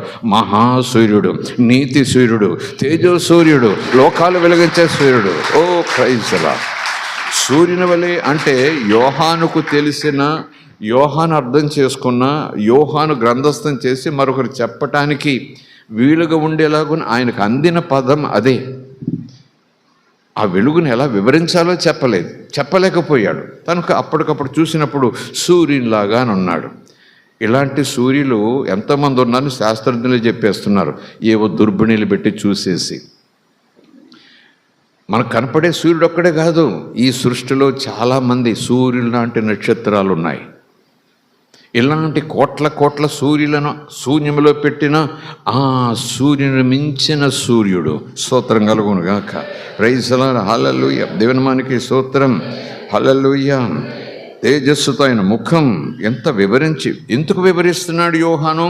నేను చూపించేదంతా నువ్వు రాయి అన్నాడు. నేను ఏదైతే చెబుతానో, చూపిస్తానో నువ్వు చూస్తావు, అంతా నువ్వు గ్రంథస్థం చెయ్యాల్సిందే. నేను ఎలా కనపడ్డానో అలా రాయాల్సిందే. అప్పుడు ప్రజలకు తెలుస్తుంది నేను ఎవరునో. Praise the Lord. Hallelujah.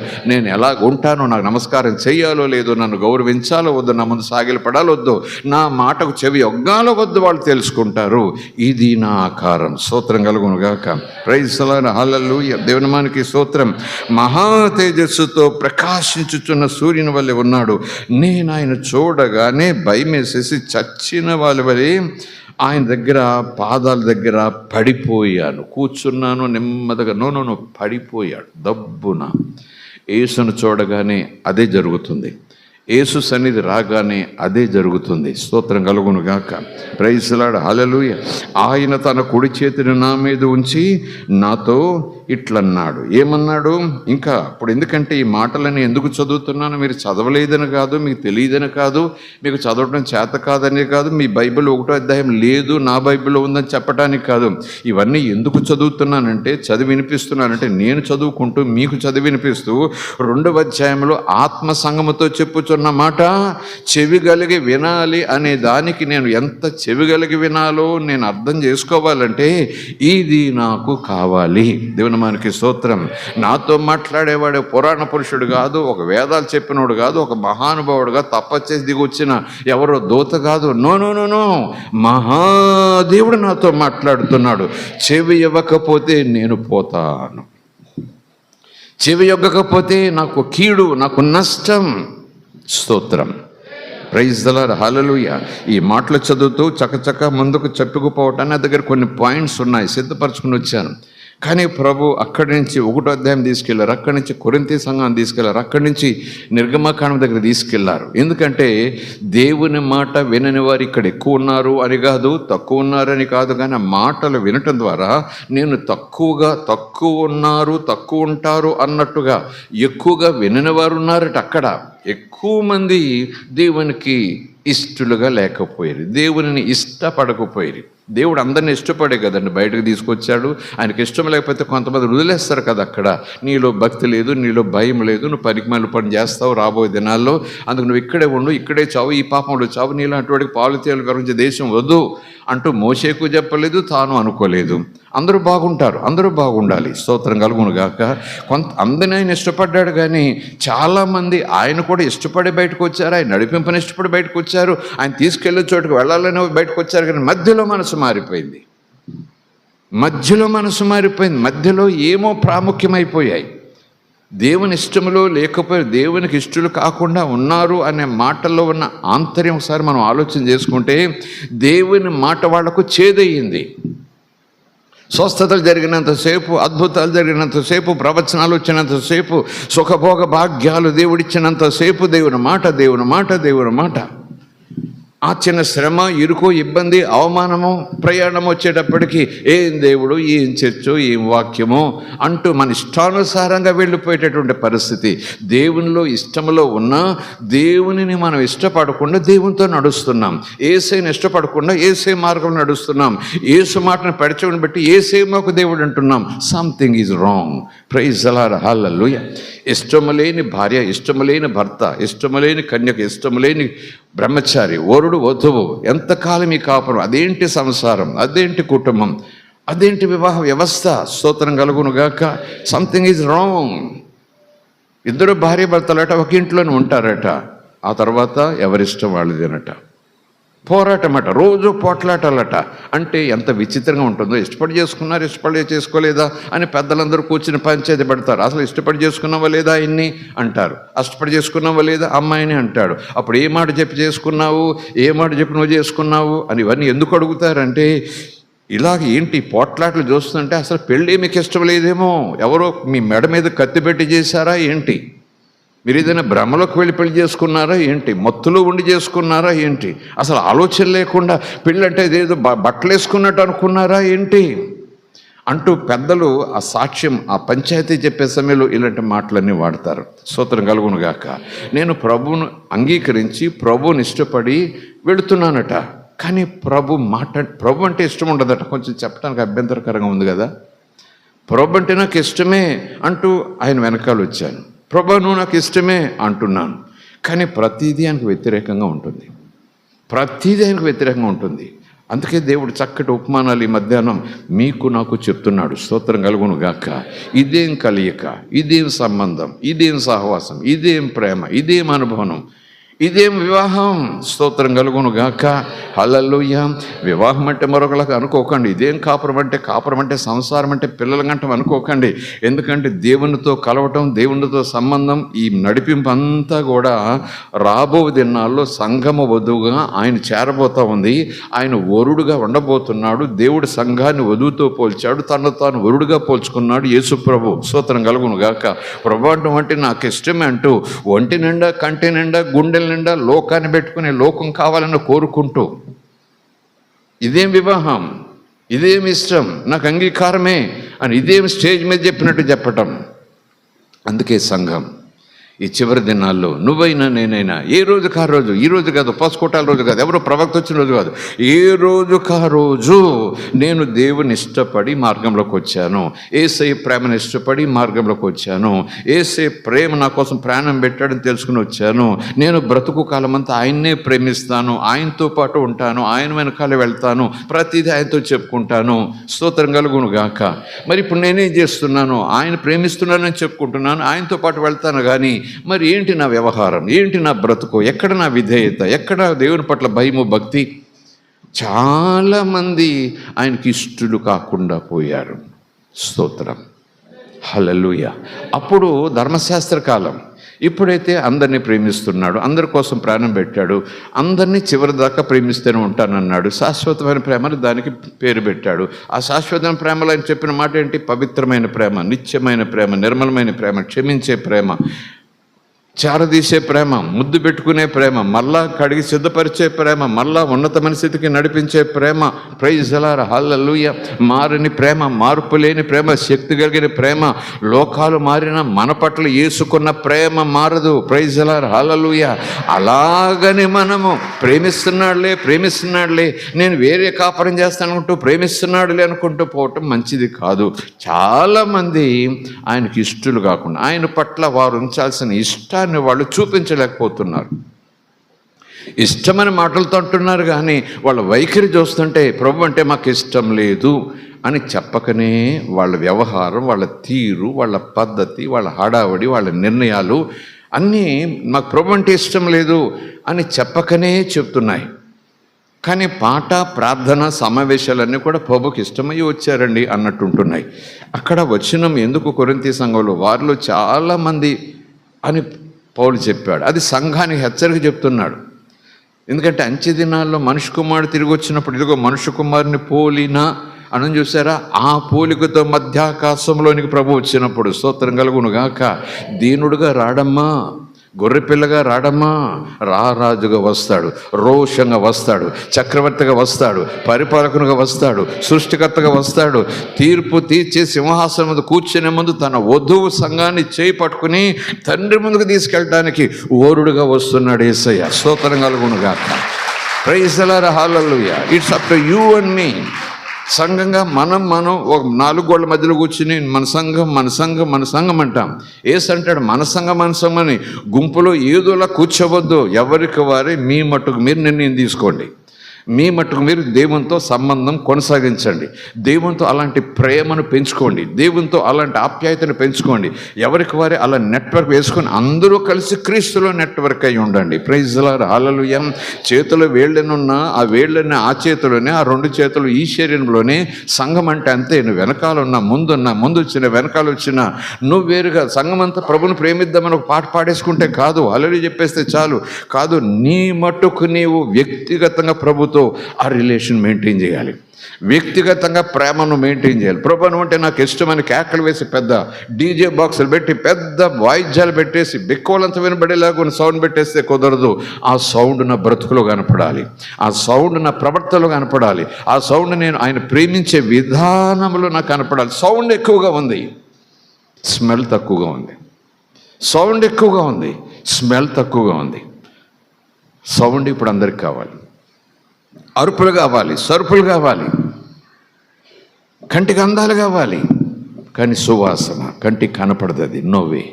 Sound చెవికి వినబడుతుంది, సువాసన అది లోపల నుంచి రావాలి. స్తోత్రం కలుగునుగాక. Praise the Lord, hallelujah. దేవుని మనకి స్తోత్రం. ఈ 1వ అధ్యాయంలో ఈ మాటలన్నీ చదివిస్తూ 18వ వచనం దాకా వచ్చి ఆపేసాను అనుకోకండి, కాస్త ముందుకు వెళదాం. ఇంకా అంటున్నాడు, భయపడకయ్యా, పడిపోయాడు కదా, కుడి చేతిని నా మీద ఉంచుతూ అంటున్నాడు ఆయన ఒక మాట. ఎంత చక్కటి మాటో. ఆ రోజు యోహానుతో పద్మస్ ద్వీపంలో దర్శనం అదే మాట మాట్లాడాడు. ఇజ్రాయేలు నడిపించేటప్పుడు కూడా ఐగుప్తు సైన్యాలయ్యా, అమాలేకులయ్యా, హివ్వీయులయ్యా, యోబీలయ్యా 10,000 మంది వచ్చేసారయ్యా. ఈ 10 మంది శత్రురాజులు చుట్టుముట్టేశారయ్యా, మేము 10,000 మందిమే అని ఆ గోత్రాలు ఆ దినాల్లో యూదులు ఇజ్రాయేలు భయపడుతుంటే యుద్ధమో యెహోవాది అంటూ అప్పుడు కూడా యెహోవా అదే మాట మాట్లాడు, భయపడకండి, నేను ఇచ్చే విజయం మీరు చూడండి. స్తోత్రం కలుగును గాక. హల్లెలూయా. చాలా సందర్భాలు యేసు భూమి సంచారం చేసినప్పుడు కూడా అదే అన్నాడు. ఇక్కడ కూడా యోహానుతో అదే అంటున్నాడు. అక్కడ యోహానుతో అన్నవాడు అక్కడ ఎర్ర సముద్రం దగ్గర అన్నవాడు ఈరోజు ఒక్కడే ఈరోజు కూడా నీతో మాట్లాడుతున్నాడు. భయపడకు, స్తోత్రం కలుగునుగాక. దేనికి భయపడాల్సిన పని లేదు. అందుకే మన చేత పాట పాడించడం యేసయ్య, స్తోత్రం కలుగునుగాక. Praise the Lord, hallelujah. దేవుని మనకి స్తోత్రం. నిజానికి ఇక్కడికి వచ్చిన తర్వాత ప్రేరేపణతో ఇదిగో దేవా నా జీవితం అనే పాట పాడితే బాగుంటుందని ఆ పాటతో ఒక సమర్పణతో వాక్యం సిద్ధపరచాలని నేను వస్తే చట్టాలను ఎందుకు ఆ పాటను నోట పెట్టాడు. ఆయన పెట్టినప్పుడు పాడాల్సిందే, స్తోత్రం కలుగునుగాక. ఎనీవే ఆయన చేయి వేసి ఇట్లన్నాడు, 17వ వచనం, భయపడకు. మరలా ఆయన చెప్తున్నాడు, నేను మామూలుని కాదని చెప్పాల్సిన పని లేదు. నేను మామూలుని కాదు, ఖబర్దార్ అని కాదు. ఆయన ఎందుకు అవన్నీ చెప్తున్నాడంటే మనము ఆయన మాటను గౌరవిస్తామని, ఆయన స్థాయిని గుర్తిస్తామని, ఆయన దివ్యత్వాన్ని తల మీద పెట్టుకుంటామని, ఆయన దివ్యత్వాన్ని కళ్ళు మూసుకుని భజన చేస్తూ పూజిస్తామని, స్తోత్రం కలుగునుగాక. ఆయన ఏంటి నాకు చెప్పటం ఏంటి అనే వైఖరి మనలోకి రాకూడదు. నాన్న చెప్తే ఒకలా వింటాం, ముష్టుడు చెప్తే ఒకలా వింటాం, దారిపోయి దాని ఏదో చెప్తే చెప్పి వెళ్ళిపోరా అంటాం. నాన్న చెప్తే అలాగే అంటాం. మరి అలాగే నాకు నీకున్న సంబంధం ఏంటి? నేనెవరిని, నువ్వెవరు, నువ్వు నాకేమవుతావు, నేను నీకేమవుతాను, అది జ్ఞాపకం చేసుకో. నేను ఎలాంటి జ్ఞాపకం చేసుకో. సంఘమా, నా ఇష్టం అంటే కుదరదు, నీ ఇష్టం అంటే కుదరదు, మన ఇష్టం అంటే కుదరదు, మన సంస్థ అంటే కుదరదు, మన పెద్దలు ఇచ్చిన సిద్ధాంతాలంటే కుదరదు. అందరము యేసయ్య సిద్ధాంతంలోకి రావాల్సిందే, ప్రేమ సిద్ధాంతంలోకి రావాల్సిందే, దేవుని పట్ల భయభక్తుల సిద్ధాంతంలోకి రావాల్సిందే, పరిశుద్ధ సిద్ధాంతంలోకి రావాల్సిందే. ప్రైజ్ ది లార్డ్, హల్లెలూయా. చేతులెత్తి దేవుని స్తోత్రం చెప్తున్నాను, హల్లెలూయా. భయపడకు అంటూ మరలా మొదలుపెట్టాడు. మరలా చెప్తున్నాడు, నేను మొదటివాడను, కడపటివాడను, జీవించువాడను, మృతుడనైతిని. కానీ ఈ కళ్ళల్లో ఈ నక్షత్రాలు కలిగిన వాడు, కళ్ళు ఇలాగ అగ్నిజ్వాల ఉన్నవాడు ఎవరు అనుకుంటారేమో అని నేను మృతుడనైతిని. ఈ కనపడి మాట్లాడేవాడట, మహా తేజస్సుతో ఉన్నవాడట, నిలువుటంగి ధరించుకున్నవాడట, అతని తల పైన ఉన్న జుట్టు ఇలాగున్నదట. ఆయన అంటున్నాడు, నేను మృతుడనైతిని. బాబు, దేవుడు ఎలా చచ్చిపోతాడయ్యా? దేవుడికి చావేంటయ్యా అని అనుకోకండి. దేవుడినే, కానీ మీకోసం వచ్చి మృతుడనై తిరిగి లేచి తిని, స్తోత్రం కలుగునుగాక. యేసు కాక మరెవరు? Praise the Lord, hallelujah. నేను మొదటివాడను, నేను కడపటివాడను, నేను జీవించేవాడను. యేసుప్రభు దేవుడని ఎక్కడుంది చెప్పండి? యేసుప్రభు దేవుడని ఎక్కడుంది? యేసుప్రభు ఎక్కడైనా నేను దేవుడిని చెప్పాడా? నేను దేవుడను చెప్పాల్సిన పని లేదు. దేవుడుగా ఏమేమి క్వాలిటీస్ ఉంటాయో అవన్నీ నాకు ఉన్నాయని యేసుప్రభు చెబితే దేవుడు అన్నట్టే లెక్క. స్తోత్రం కలుగునుగాక, హల్లెలూయా. దేవునామానికి స్తోత్రం కలుగునుగా. సీతాఫలం అంటే సీతాఫలం మీద సీతాఫలం అనే పేరు ఎక్కడ ఉండదండి. ఆ చెట్టులోంచి ఆ పేరేమి పుట్టుకు రాదండి. సీతాఫలం అని ఎందుకు అంటున్నామంటే దానికి ఆ పేరు ఎందుకు వచ్చిందంటే, దేవుడు ఎందుకు అంటున్నామంటే, దేవుడు అనే పేరు ఎందుకు వచ్చిందంటే, అది ఎవరు పెట్టించారంటే, ఆ పేరు ఎవరు బయలుపరిచారంటే, అవన్నీ ఉంచండి. నేను దేవుడిని అన్నాడా? చూపించండి, మేము వచ్చేస్తాం ఇందులోకి. చూపించండి, ఎక్కడన్నాడు చూపించండి, బస్తీ మీద సవాల్ అంటూ ఉద్దేశుకుని స్టేజ్ మీదకి వచ్చేసి చప్పట్లు కొట్టించేసుకుని ఏలలో వేసేసుకుని ఈ పనితో పనికి మాలిన వాదనలతో చాలామంది నరకానికి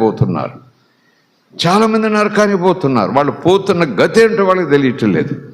ఇలాంటి వచనాలు ఎన్నున్నాయి. మొత్తం పుస్తకాలు అన్నిటిలోనే ఇలాంటి మాటలు కనిపిస్తాయి. యేసు అంటున్నాడు, నేనే ప్రారంభం, స్తోత్రం కలుగునుగాక. స్వయంభవుడు అని ఉంటుంది. వేదాలు సారం చూస్తే స్వయంభవుడు, దేవుడు ఉన్నాడు, ఆదిలో ఉన్నాడు. ఆయన ఎవరు పుట్టించలేదు, ఆయన ఎవరు కనలేదు, ఆయన ఎక్కడూ దేవుడిగా చేసి పెట్టలేదు. అక్కడ ఉన్నాడు, ఆయన ఉందనిచ్చి ఉన్నాడు. ఎలాగున్నాడంటే నీకు అంతు పట్టదు. ఉన్నాను, స్తోత్రం కలుగునుగాక. యెహోవా అదే అన్నాడు కదా, యేసు వేరు, యెహోవా వేరు, తండ్రి వేరు, కొడుకు వేరు. తండ్రి అక్కడుంటే కొడుకు ఎక్కడుంటే అన్నట్టుగా మనకు వాక్యాలు ఉండొచ్చు. అక్కడ తండ్రి కూడా మోషేతో అదే అంటున్నాడు. దూత అని ఆ పొదలో నుంచి మాట వచ్చింది. యెహోవా దూత ప్రత్యక్షమేడని ఒక చోట ఉంది, యెహోవా మాట్లాడాడని ఒక చోట ఉంది. దూత వేరు, యెహోవా వేరా? కాదు, దూత యెహోవా యేసు, స్తోత్రం కలుగునుగాక, హల్లెలూయా. అక్కడ కూడా మోషే అడుగుతాడు, ఏం పేరు అని చెప్పమంటావు? నీ ప్రజల దగ్గరికి వెళ్ళి, ఐగుప్తు దేశం వెళ్ళి ఆ దేవుడు కనపడ్డాడు ఇలాగట అని చెప్తే ఎవరు ఆ దేవుడి పేరేంటి? ఎంతోమంది దేవుళ్ళు ఉన్నటువంటి ఆ ఐగుప్తు దేశంలో వాళ్ళు ఉండగా ఆ దేవుడి పేరేంటో చెప్పవేనంటే చెప్పిలాగా ఉన్నవాడను అనువాడను, అయాం ఐయామ్ ఆల్ఫా ఒమేగా. స్తోత్రం కలుగును గాక. యెహోవా మాట అన్నాడు అనేది నిజమైతే ఇక్కడ యేసు మాట అంటున్నాడు. యెహోవా కిందికి రాలేదు, చచ్చిపోలేదు అని అనుకుంటే యెహోవా కిందికి రాలేదు సరే, కానీ యెహోవాలో నుంచి యెహోవా అయి ఉన్న కొడుకులాగా కిందకు వచ్చాడు. స్తోత్రం కలుగును గాక. ఆది యందు వాక్యం ఉండెను, వాక్యం దేవుని యొద్ద ఉండెను, వాక్యమే దేవుడై ఉండెను. ఈ వాక్యం, ఈ యేసు, ఈ ఆది, ఈ అంతం, ఈ నక్షత్రాలు, ఈ తేజస్సు, ఈ మహా తేజస్సు వచ్చి మృతుడనైపోయాను కానీ తిరిగి లేచాను. అందరూ అవతారాలు చాలించాలి కానీ నేను అవతారం చాలించలేదు. నేను చాలించే అవతారం కాదు, అది నిత్యము కనపడే అవతారం. ఇది ప్రైజ్ ది లార్డ్. హల్లెలూయా. దేవునికి స్తోత్రం కలుగును గాక. హల్లెలూయా. ఎంతకాలం ఉంటావయ్యా? ఓకే దేవుడవు, ఓకే మొదటివాడవు, ఓకే కడపటివాడు, ఓకే జీవిస్తున్నావు. 100 సంవత్సరాల ఒక 1000 సంవత్సరాలు వేసుకుందామా, ఆ తర్వాత 10,000 సంవత్సరాలు వేసుకుందాం, దేవుడు కదా పోని 1,00,000 సంవత్సరాలు వేసుకుందాం. నువ్వు నేను ఆడికి వేస్తాం. ఇలా ఆయుష్కాలం మనమే చేతితో చేసుకుంటాము, మనమే దండం పెట్టేస్తాము, మనమే నీళ్ళలో పోసేస్తాం. ఈ దేవుళ్ళ ముందు మనము ఒకళ్ళొకళ్ళు చంపుకుంటున్నాం. ఈ దేవుళ్ళ కోసం మనం ఒకళ్ళ కాపురాలు ఒకళ్ళు పోగొట్టుకుంటున్నాం. ఒకళ్ళ మీద ఒకళ్ళు హత్యలు చేసుకునే దానికి వెళ్ళిపోతున్నాం. తెలిసిన వారు, జ్ఞానం కలిగిన వారు కూడా ఈ మత్తులోకి వచ్చేటప్పటికి వాళ్ళు కూడా మత్తు బానిసలైపోయి ఎదుటి వారి మీద దాడి చేసే స్థితి వచ్చేస్తూ ఉంది. నేనే చేసుకుంటాను, ఆ చేసుకునే దాని ముందు నేనే సాగిలి పడతాను, ఆ చేసుకునే దాన్ని మరలా నేనే మట్టిలో పడేస్తాను, లేకపోతే నీళ్లలో పెట్టేస్తాను. దానికి ఏదో ఒక పురాణమో లేదో ఒక ఆలోచన, ఒక వ్యవహారమో నేను చేసుకుంటా. కానీ ఇక్కడ దేవుడు అంటున్నాడు, నేను ఆది అంతం, ఎప్పుడు సజీవంగా ఉంటాను. ఆత్మస్వరూపిణి, నాకు శరీరం ఉంది. స్తోత్రం కలుగును గాక. నేను మొదటివాడను, యుగవాడను, 1000 సంవత్సరాల, 10,000 సంవత్సరాల, 1,00,000 సంవత్సరాల, 1,00,00,000 సంవత్సరాల. ఎంత వేసుకోమంటావు దేవుడా? నీకు ఆయుష్కాలం అంటే యుగ యుగములు సజీవుడినై ఉంటూనే ఉంటాను. Praise the Lord. హల్లెలూయా. ఎప్పుడు ఉంటాను, ఎల్లప్పుడు ఉంటాను, ఉంటూనే ఉంటాను. Praise the Lord. హల్లెలూయా. ఆ దేవుని ముందు మనం సాగిలిపడొద్దా? ఆ దేవునికి మనం భయపడొద్దా? ఆ దేవుడు మన కోసం ప్రేమించి ప్రాణం పెట్టడానికి వస్తే ఏమండి అద్దరా పావలా అంటే ఏదో డబ్బులతో చెప్తాను కాదు, కానీ ఈ లోకరీతి భక్తి చేస్తామా? లోకానుసారంగా లోకంలో చాలా భక్తులు చూస్తున్నాం. ఆ భక్తులు ఒక భక్తిగా ఈయనకు కూడా ఓ భజన చేసి పడేద్దామా? సంఘమా సంఘమా సంఘమా, ఈరోజు నువ్వు నేను ఒక్కసారి ఆత్మనేతలు తెరుచుకొని నువ్వు నేను తీసుకోవాలి. ఈ యేసును ఎలా ఆరాధన చేస్తావు ఈరోజు నువ్వు నేను తీసుకో, ఎలా సాగిలి పడతావు నువ్వు నేను తీసుకో, ఎలా దండం పెడతావు నేను తీసుకో. అంతకాదు, ఎంతగా ఆయనకు లోబడతావు ఈరోజు నువ్వు ఆయనతో చెప్పాలి. స్తోత్రం కలుగును గాక. ఆయన ఏమై ఉన్నాడని లోబడాలండి. కొన్ని విషయాలకేమో భార్యకి లోబడతాను, కొన్ని విషయాలకేమో నాన్నకు లోబడతాను, కొన్ని విషయాలకేమో బాసుకు లోబడతాను, కొన్ని విషయాలకేమో ఫ్రెండ్కు లోబడతాను, కొన్ని విషయాలకేమో పనుడికి లోబడతాను, కొన్ని విషయాలేమో ఇరుగు పొరుగు లోబడతాను. దేవుని దగ్గరికి వచ్చేటప్పటికి ఇంతమందికి లోబడిన తర్వాత నాకు ఇంక ఓపిక లేదండి, యేసయ్యకి లోబడలేను. భార్యకు లోబడకపోతే ఇక్కడ శ్రమ, అక్కడ చుట్టాలకు లోబడకపోతే అక్కడ శ్రమ, స్నేహితులకు లోబడకపోతే అంటే వాళ్ళు చెప్పింది చేయకపోతే అక్కడ ఇబ్బంది, ఇరుగు పొరుగున క్షేమం కూడా రోజు నాతో పాటు ఉంటారు, వాళ్ళు ఇష్టపెట్టకపోతే నాకు శ్రమ, ఇబ్బంది. ఇక బాసు సరే, ఇంకా ప్రభుత్వం సరే, ఇక ఇరుగు పొరుగు సమాజం, వాళ్ళకు తృప్తిగా నేను జీవించాను, సమాజంలో ఉన్నానంటే పోవాలి కదండి. అందరూ పోయినట్టుగా పోవాలి కదండి. ఇంకెందరినీ మెప్పించి, ఎందరిని ఒప్పించి, ఎందరికీ లోబడి, ఎందరినీ సంతోషపెట్టి చివరికి యేసు దగ్గరికి వచ్చేటప్పటికి నా దగ్గర సరుకు లేదు, ఇంకెవరిని సరిపడడానికి. అందుకే యేసుకు లోబట్టలేదు.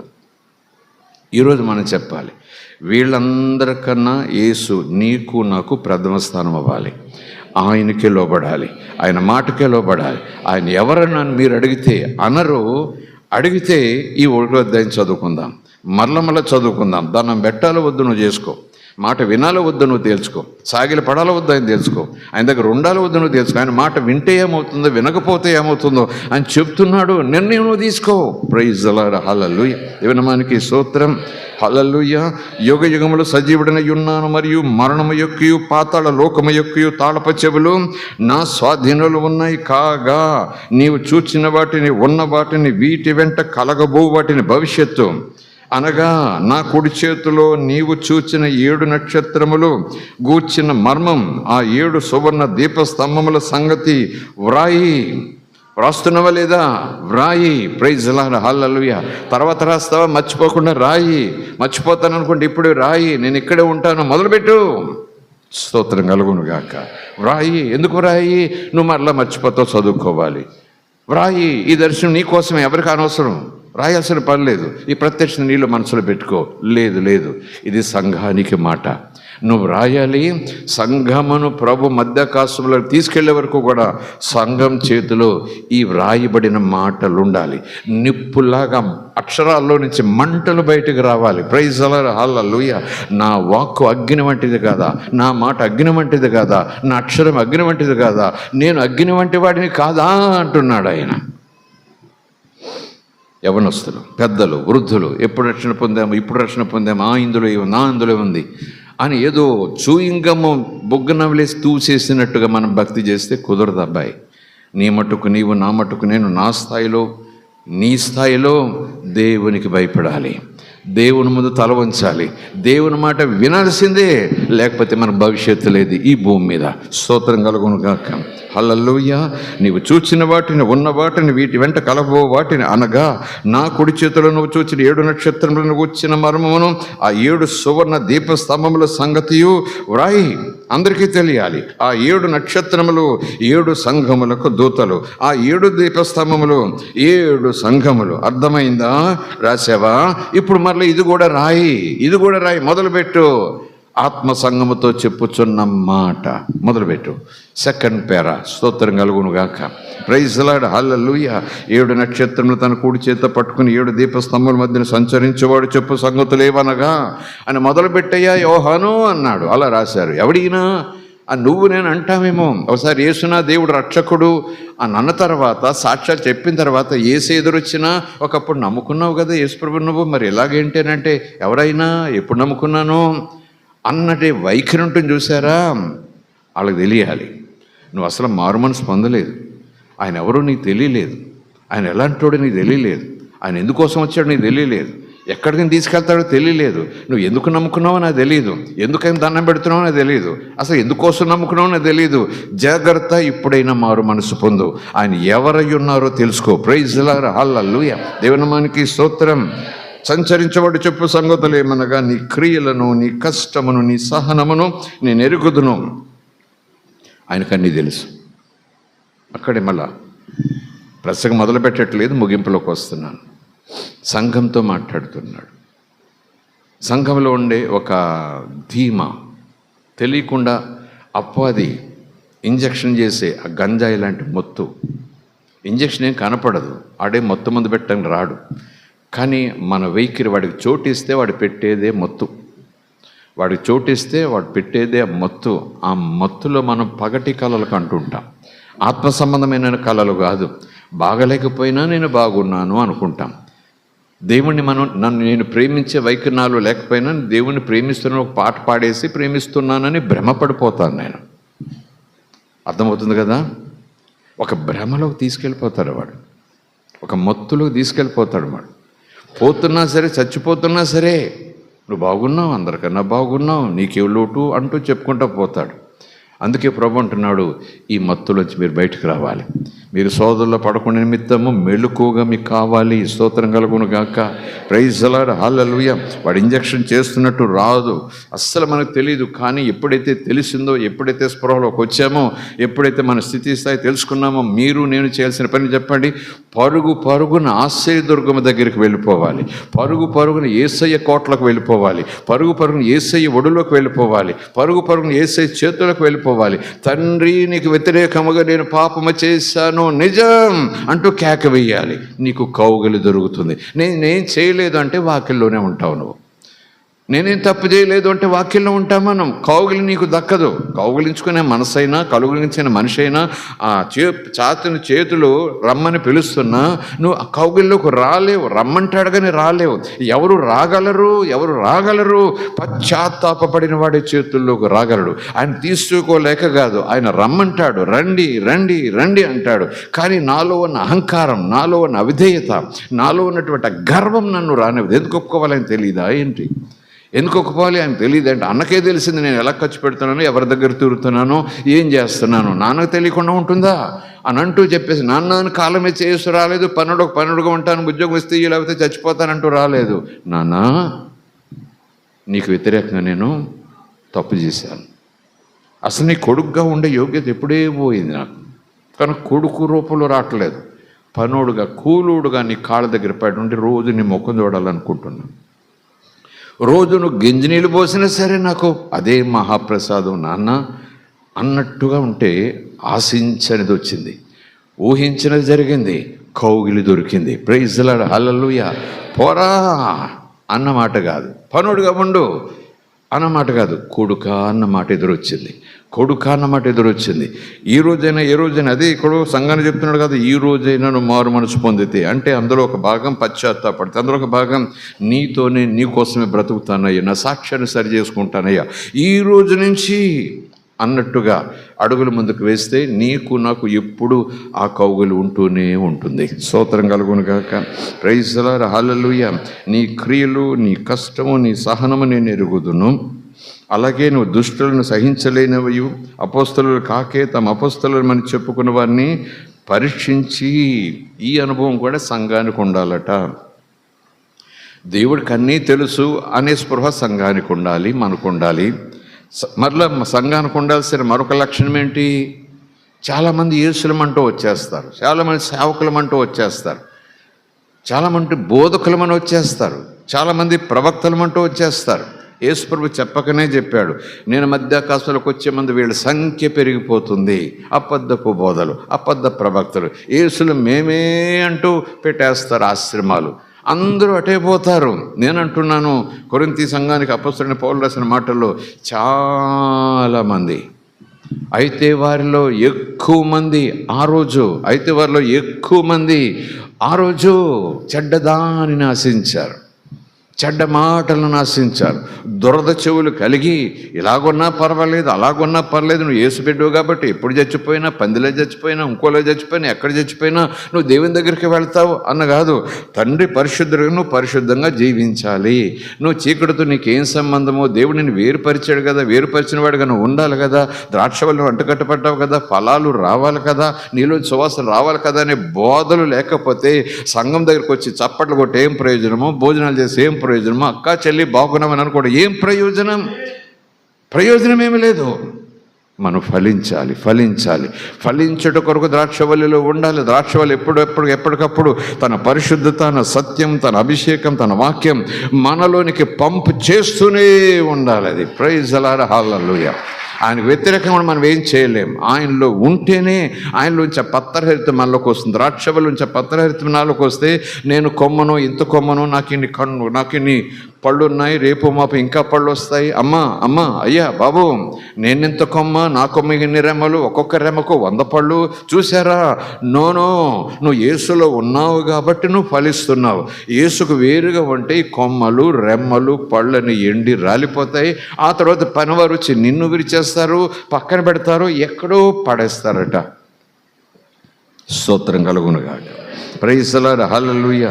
పరీక్షించాలి సంఘమా, బాబు, అమ్మ, నేను, నువ్వు సేవ విషయంలో నేను కూడా ఎలా చేయాలి, ఎందుకు చేయాలి, ఎవరి కోసం చేయాలి, ఎప్పటి వరకు చేయాలి, సుఖాలు కోరి చేయాలా, భోగాలు కోరి చేయాలా, పదవులు కోరి చేయాలా, సన్మానాలు కోరి చేయాలా, విందులు కోరి చేయాలా, వాహనాలు ఉంటేనే చేయాలా, ఆహ్వానాలు వస్తేనే చేయాలా, నాకు కష్టం వచ్చితే నేను చేయలేను, కష్టం లేని చోట చేస్తానంటే చెయ్యాలా? నేను కూడా చూసుకోవాలి, పరీక్షించాలి. సేవ అంటే ఏంటి, సేవకుడు అంటే ఏంటి, ఎవరు పిలిచారు, ఎందుకు పిలిచారు, ఏం చేయటానికి పిలిచారు, నేనేం చేస్తున్నాను, పరీక్షించాలి. స్తోత్రం కలుగునుగాక. ప్రైజ్ ది లార్డ్, హల్లెలూయా. ఎప్పటికప్పుడు స్వపరీక్ష చేసుకోవటం ఎప్పుడు ప్రభు బలి తీసుకునేటప్పుడు అన్నట్టు ఉంటుంది. కొరింథీ సంఘాన్ని పౌలు రాసిన మాట మళ్ళీ జ్ఞాపకం చేస్తున్నాను. మీరు విశ్వాసం కలిగి ఉన్నారో లేదో మిమ్మల్ని మీరే పరీక్షించుకోండి. మాటలన్నీ ఒక చోటకు పోగేస్తే ఇదిగో ఈ పరీక్షించే అనుభవం ఈ సంఘానికి ఉందంట. ఎవరు అపొస్తలులు కాదో, ఎవరు తప్పుడు బోధకులు కాదో సంఘానికి తెలియాలి. ఎలా తెలుస్తుందండి? దర్శన వరం ఉంటే తెలుస్తుంది. నాకు వరం లేదు కాబట్టి పోయానండి, కళ్ళు మూసుకొని పోయానండి. నో. సంఘం అంటేనే వాక్యం ఎరిగిన వ్యక్తి, సంఘం అంటేనే వాక్యంలో నిలిచే వ్యక్తి, సంఘం అంటేనే సత్యాన్ని కోరుకునే వ్యక్తి, సంఘం అంటేనే ఆ వాక్యం ద్వారా జ్ఞానం పొందుకునే వ్యక్తి. స్తోత్రం కలుగును గాక. తెలియక మునిగిపోయాను, తెలియక ఆయన వెనకాల వెళ్ళిపోయాను, తెలియక పాస్టర్ గారిని పోయాను, తెలియక ప్రవక్తను పోయాను, తెలియక అపొస్తలుడని పోయాను, ఆ సంస్థలో జాయిన్ అయ్యాను. ఆ రోజు సింహాసనం మీద మాటలు చెబితే దేవుడు ఏం మాట్లాడు? తెలియక ఇక్కడ సాకు చెప్తావేంటి? నీకు తెలియజేయడానికి లేఖనాల్ని ముందు పెట్టాను, నువ్వు పరీక్షించాలి. బోధకులు ఎలాగుంటారు, అపొస్తలులు ఎలాగుంటారు, ప్రభు చెప్పారు, ఇదిగో నేను పంపిన బోధకులు ఎలాగుంటారు, నేను పంపిన సేవకులు ఎలాగుంటారు, నా చేత పంపబడిన వాడి సేవ ఎలాగుంటుంది. ప్రైజ్ ది లార్డ్, హల్లెలూయా. నా చేత పంపబడిన వాడి సేవ ఎలాగుంటుంది. అబద్ధ క్రైస్తవులు వస్తారు, అంచె దినాలు చెప్పారు, జాగ్రత్త, అనేక శ్రమలు వస్తాయి, అనేక శోధనలు వస్తాయి. కేవలం లోకంలోంచి కష్టాలు, శ్రమలు, గాయపరిచేవి, మరణాలు ఏమేమో కాదండి. ఒక్కొక్కసారి మనకు తెలియకుండా ఆధ్యాత్మిక శ్రమ, అది శ్రమ అనుకోం. తప్పుడు బోధలోకి వెళ్ళిపోతాం, అబద్ధపు క్రీస్తుల వెనకాల వెళ్ళిపోతాం, అబద్ధపు అపొస్తలుల వెనకాల వెళ్ళిపోతాం. శ్రమ, శ్రమ. స్తోత్రం కలుగును గాక. కనుక సంఘం, మీరు నేను పరీక్షించాలి. నాకున్న కొద్ది జ్ఞానంతో నేను పరీక్షిస్తాను. చిన్నపిల్లల ముందు పెట్టినా సరే, వాళ్ళకి అది జ్ఞానం ఉందని కాదు, 4 వస్తువులు అలా పడేస్తే తప్పు ఉప్పు తెలియకపోతే చూసుకుంటాడు, తనకి ఇష్టమైంది ఎన్నుకుంటాడు. పిల్లోడు కాసేపు అనుకోండి, ఒకసారి అక్కడ దెబ్బతిన్నాడు అనుకోండి, మళ్ళీ అటు వెళ్ళు. చిన్నపిల్లని చూడండి, జారి పడ్డాడు, మళ్ళీ అటు వెళ్ళు. ఆ పిల్లోడే కాదు, ఈవెన్ పక్షి పశువు కూడా ఒకసారి అక్కడ జారి పడిందంటే అక్కడికి వెళ్ళి ఆగిపోయి పక్క నుంచి వెళ్తూ నేను చూశాను. నిన్నే దెబ్బతిన్నాను అక్కడ. పశువుకుంది జ్ఞానం. మొన్న ఇక్కడ ఉచ్చులో పడ్డాను, కాపరి దగ్గర, ఎవరు వేటగాడి దగ్గర, బ్రతికిపోయి బయటపడ్డాను గిలగలు కొట్టుకుని. అక్కడ వేటగాడు ఉంటాడు, ఎలా పోవాలి. పక్షికుంది ఆ చిన్న జ్ఞానం, పశువుకుంది ఆ చిన్న జ్ఞానం, పసిబిడ్డకుంది ఆ చిన్ని జ్ఞానం. సంఘమా మనకెందుకు లేదు ఈ జ్ఞానం? ఎలాగున్నా పర్వాలేదు, ఏం చేసినా పర్వాలేదు, ఎలా బ్రతికేసినా పర్వాలేదు, సంఘమే కదా, చర్చే కదా, ఏసు అంటే చాలు కదా, భజన చేస్తే చాలు కదా. అక్కడే వచ్చింది ప్రాబ్లం అంతా కూడా.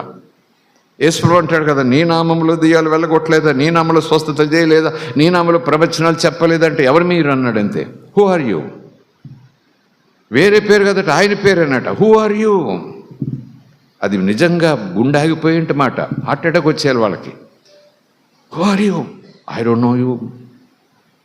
చాలామంది దైవజనులు రోషంగా, బాధతో, భారంతో, దర్శనంతో, తీవ్రమైన వేదనతో, ఆకలితో, కన్నీరు గారుస్తూ చెప్తారు ఈ మాట. ఆయన చేత ఇరుగుబడిన వాడిగా ఉండయ్యా. ఆయనలో ఉన్నానని చెప్పుకో, పర్వాలేదు. వాక్యం కూడా ఆయనలో నువ్వు ఉన్నామని చెప్తే చెప్పనివ్వచ్చు.